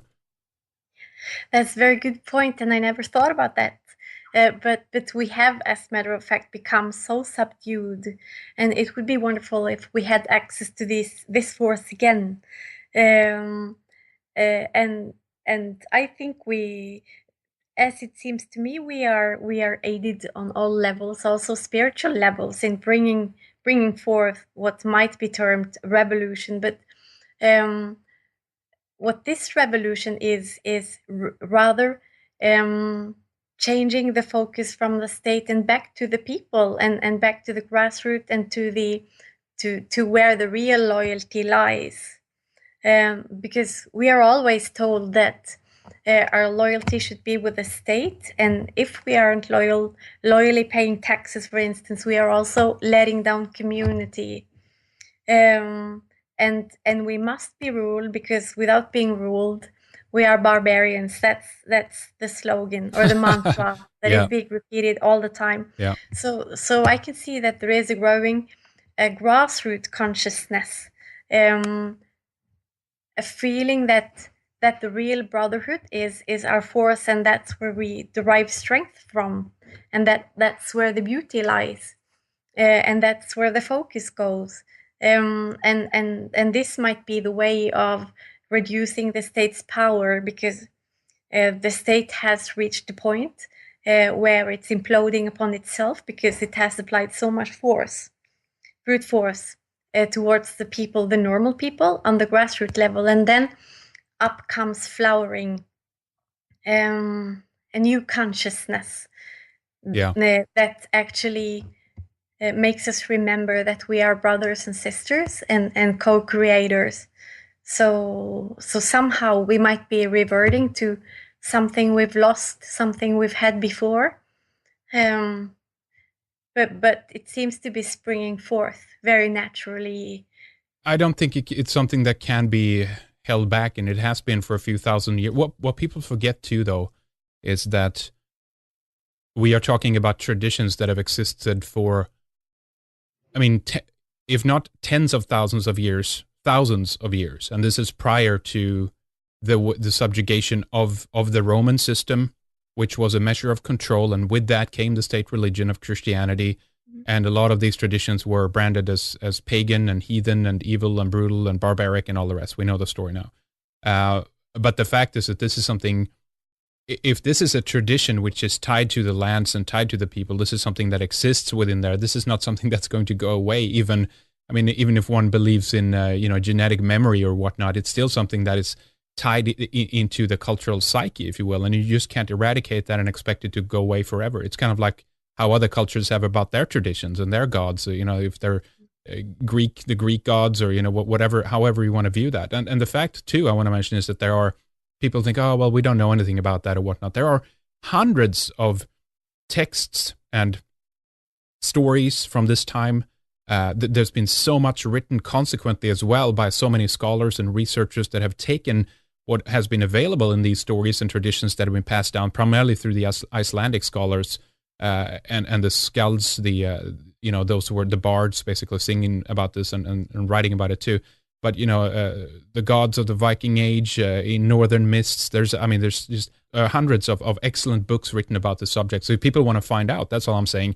It's there. It's just that we don't know it's there, But it also seems to be part of our cell memory, or deeply embedded in our psyche, because I really hadn't given this so much thought, but I have seen that lately very many Viking societies or societies or get organized and reverting to or honoring the Viking tradition. Yeah. So much more. So this is actually being brought to light again by many people.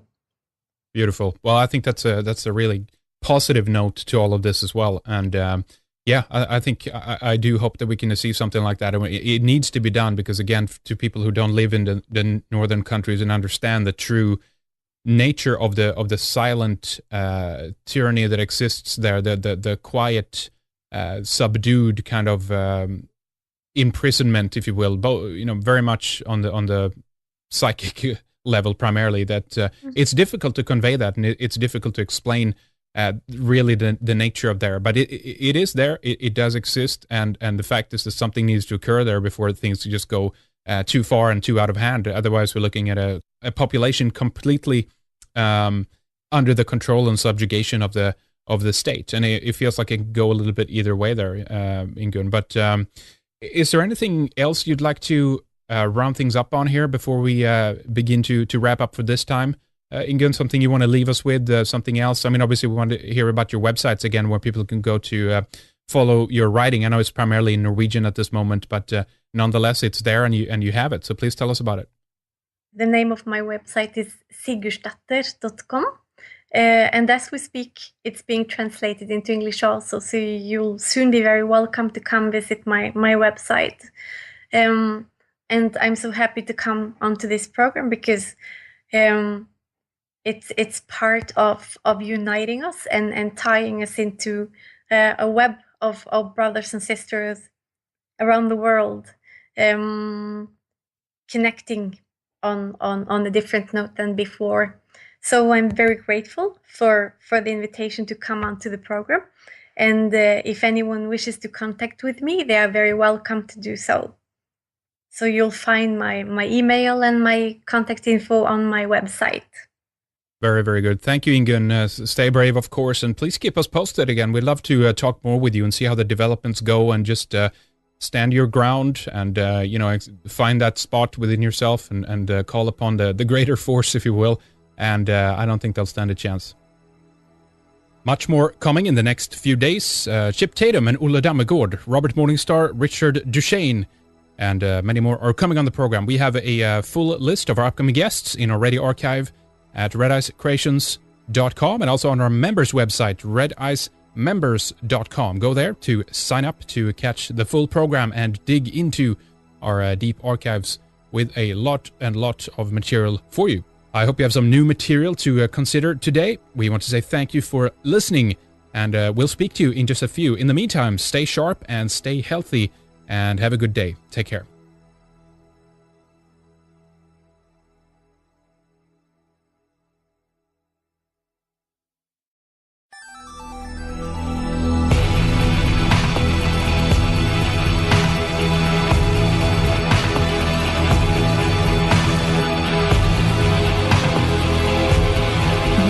Is Red Ice Radio for the seeker.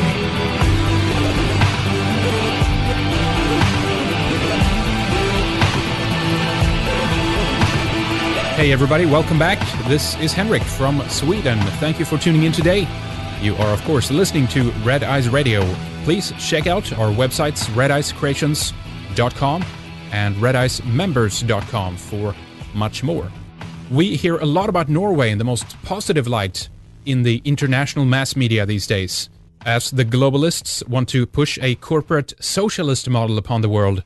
The Scandinavian experiment and the Nordic model has certainly proven to fulfill many of the dreams that the New World Order wants to impose on the world. Astronomical taxes, systemic corruption, a controlled and one-sided media, a silent and submissive population, massive public spending, and in return, we get lousy schools and healthcare not worth even mentioning. There's also within the system no room for alternatives and a few mom and pops, as the corporate socialist model creates more monopolies and conformity than probably any other system has done throughout history.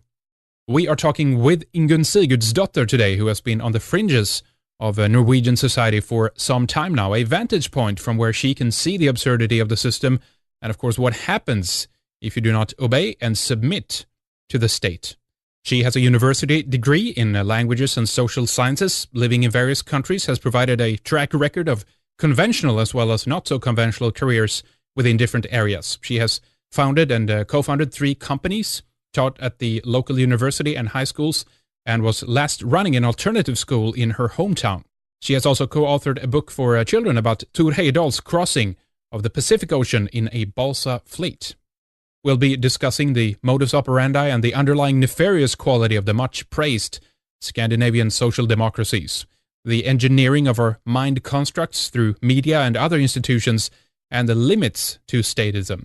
This is an extended 2-hour segment, and in the second hour we'll speak more about when the Norwegian police showed up at her door with the equivalent of the Food Safety Agency in order to stifle her economically, basically. We'll get into some of the history of the Scandinavian countries towards the end as well, as this is where the key lies, both to why we have been so fiercely opposed and sought to be controlled like no other, but it's in the history that the secret to our rebellion also lie. Hi, Ingunn. Thanks for coming on the program, talking with us today. Everything okay on your end? Hi there, Henrik. Yes. They, the Legatum Institute, continuously put Norway on the number one spot there. And there are a couple of parameters for this. For example, the economic situation. There is the so-called the happiness question, but also freedom of the press and freedom of expression and freedom of speech and everything else.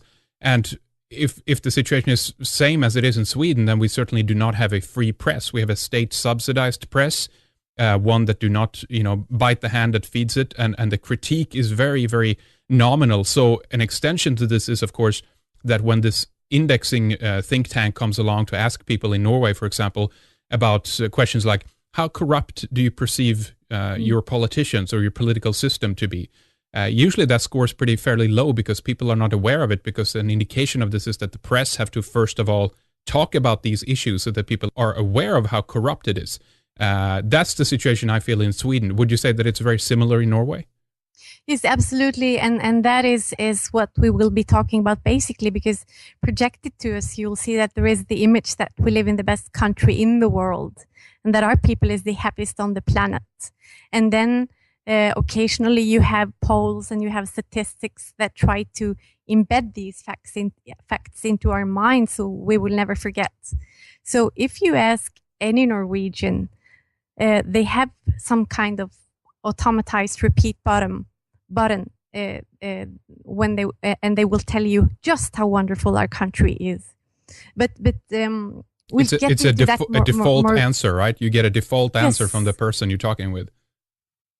Exactly, because the image projected to us, it's so easy to feel the logical dissonance and to feel that something is not quite right. And that's what we'll be touching upon. And this is very painful, actually, for the Norwegian people.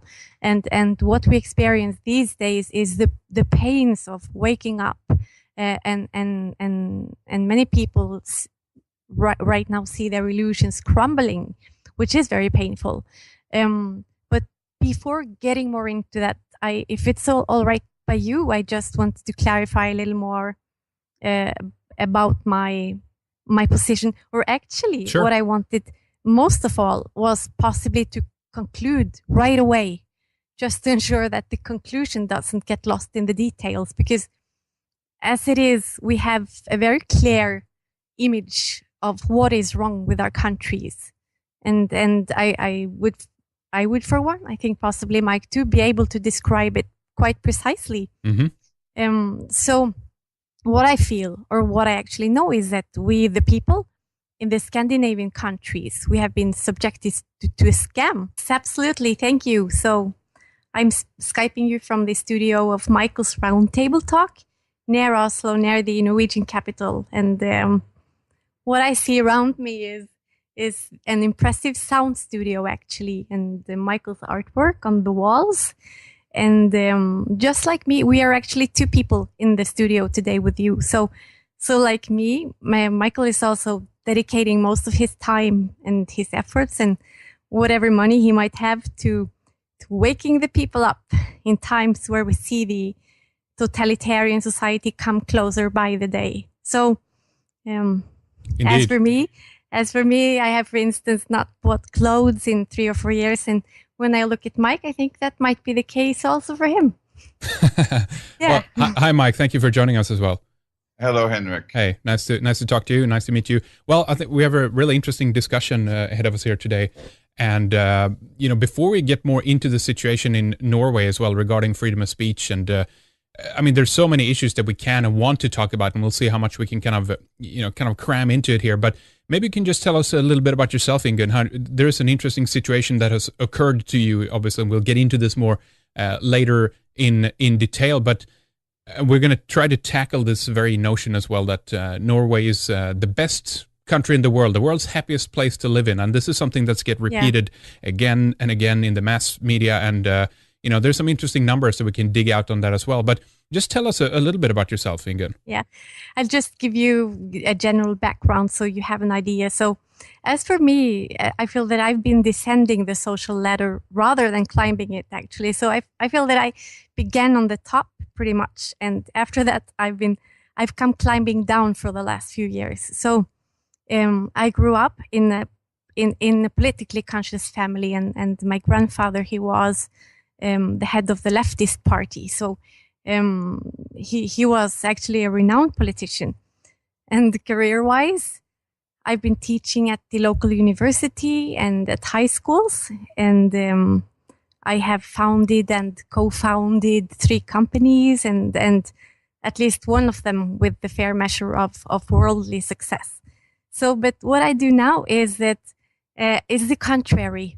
I'm cleaning houses, for instance, and I have turned in my Norwegian citizenship. So I've become what some might call a free woman, but which is rather just returning to the natural sovereign state, without any tags really. So what I live by now is my ecological green economy, which the state is very happy to label black money. But as far as me is concerned, I would say that it's the black economy that runs so deep that it's very hard to grasp.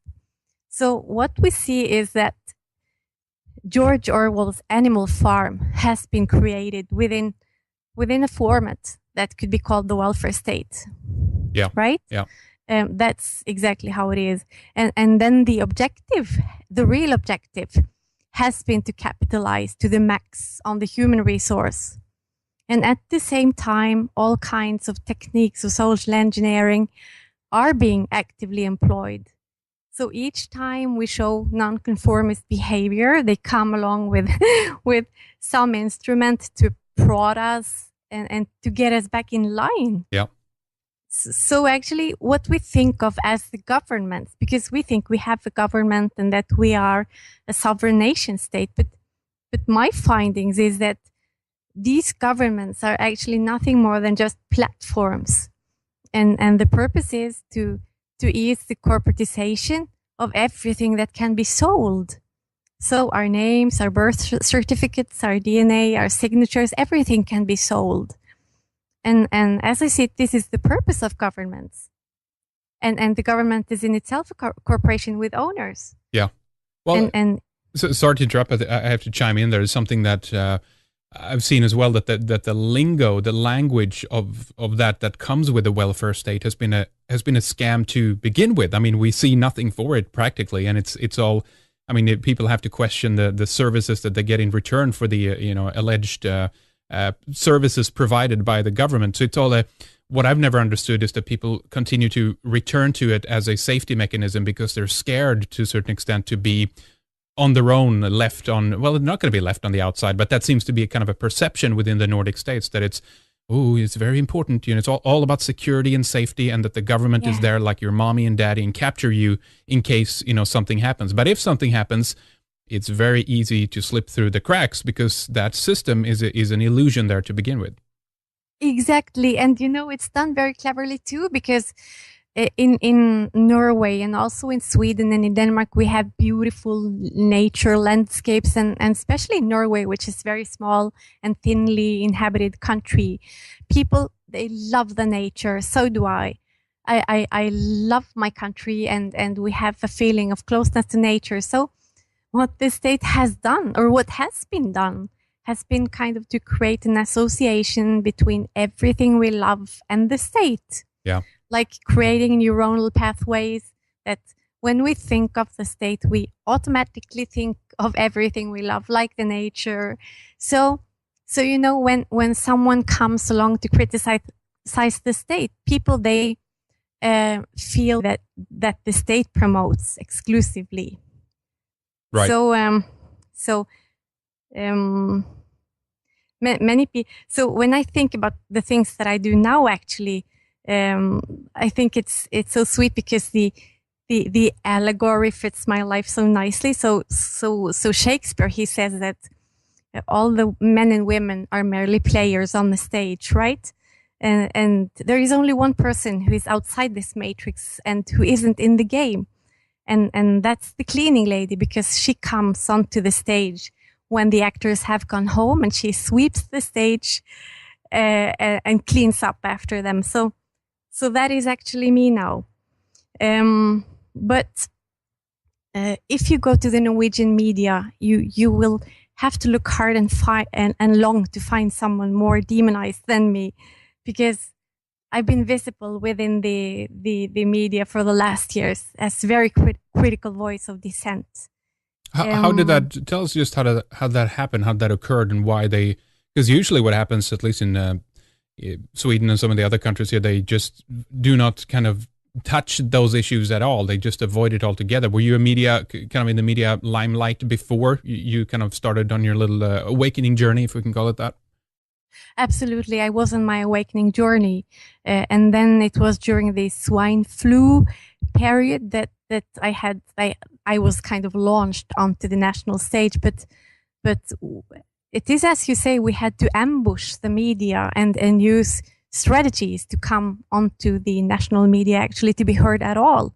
So once you are heard, special things happen to you. But that's kind of how it started. So during the swine flu media, some of us became very visible, and then it has escalated from there. And now we have a few voices or a few people that are commonly known, I would say, nationally, more or less, or people recognize our names, and they know that we actually have the position of dissenters or nonconformists. Yeah. And Michael is absolutely one of them. Very good. Now, I wanted to ask you as well, before we get deeper into this then, just a little bit about the media environment, because obviously we have a personal experience of yours we're going to relate a little bit later, but I think according to the World Happiness Index, I think that's what it's called. It's actually a study being done by the Legatum Institute. It's a globalist think tank, pretty much. One of the spearheading gentlemen there is Jeffrey Gedmin from the Aspen Institute and Council on Foreign Relations and some of the other interesting neocon connections that he has. And he has released his index, and he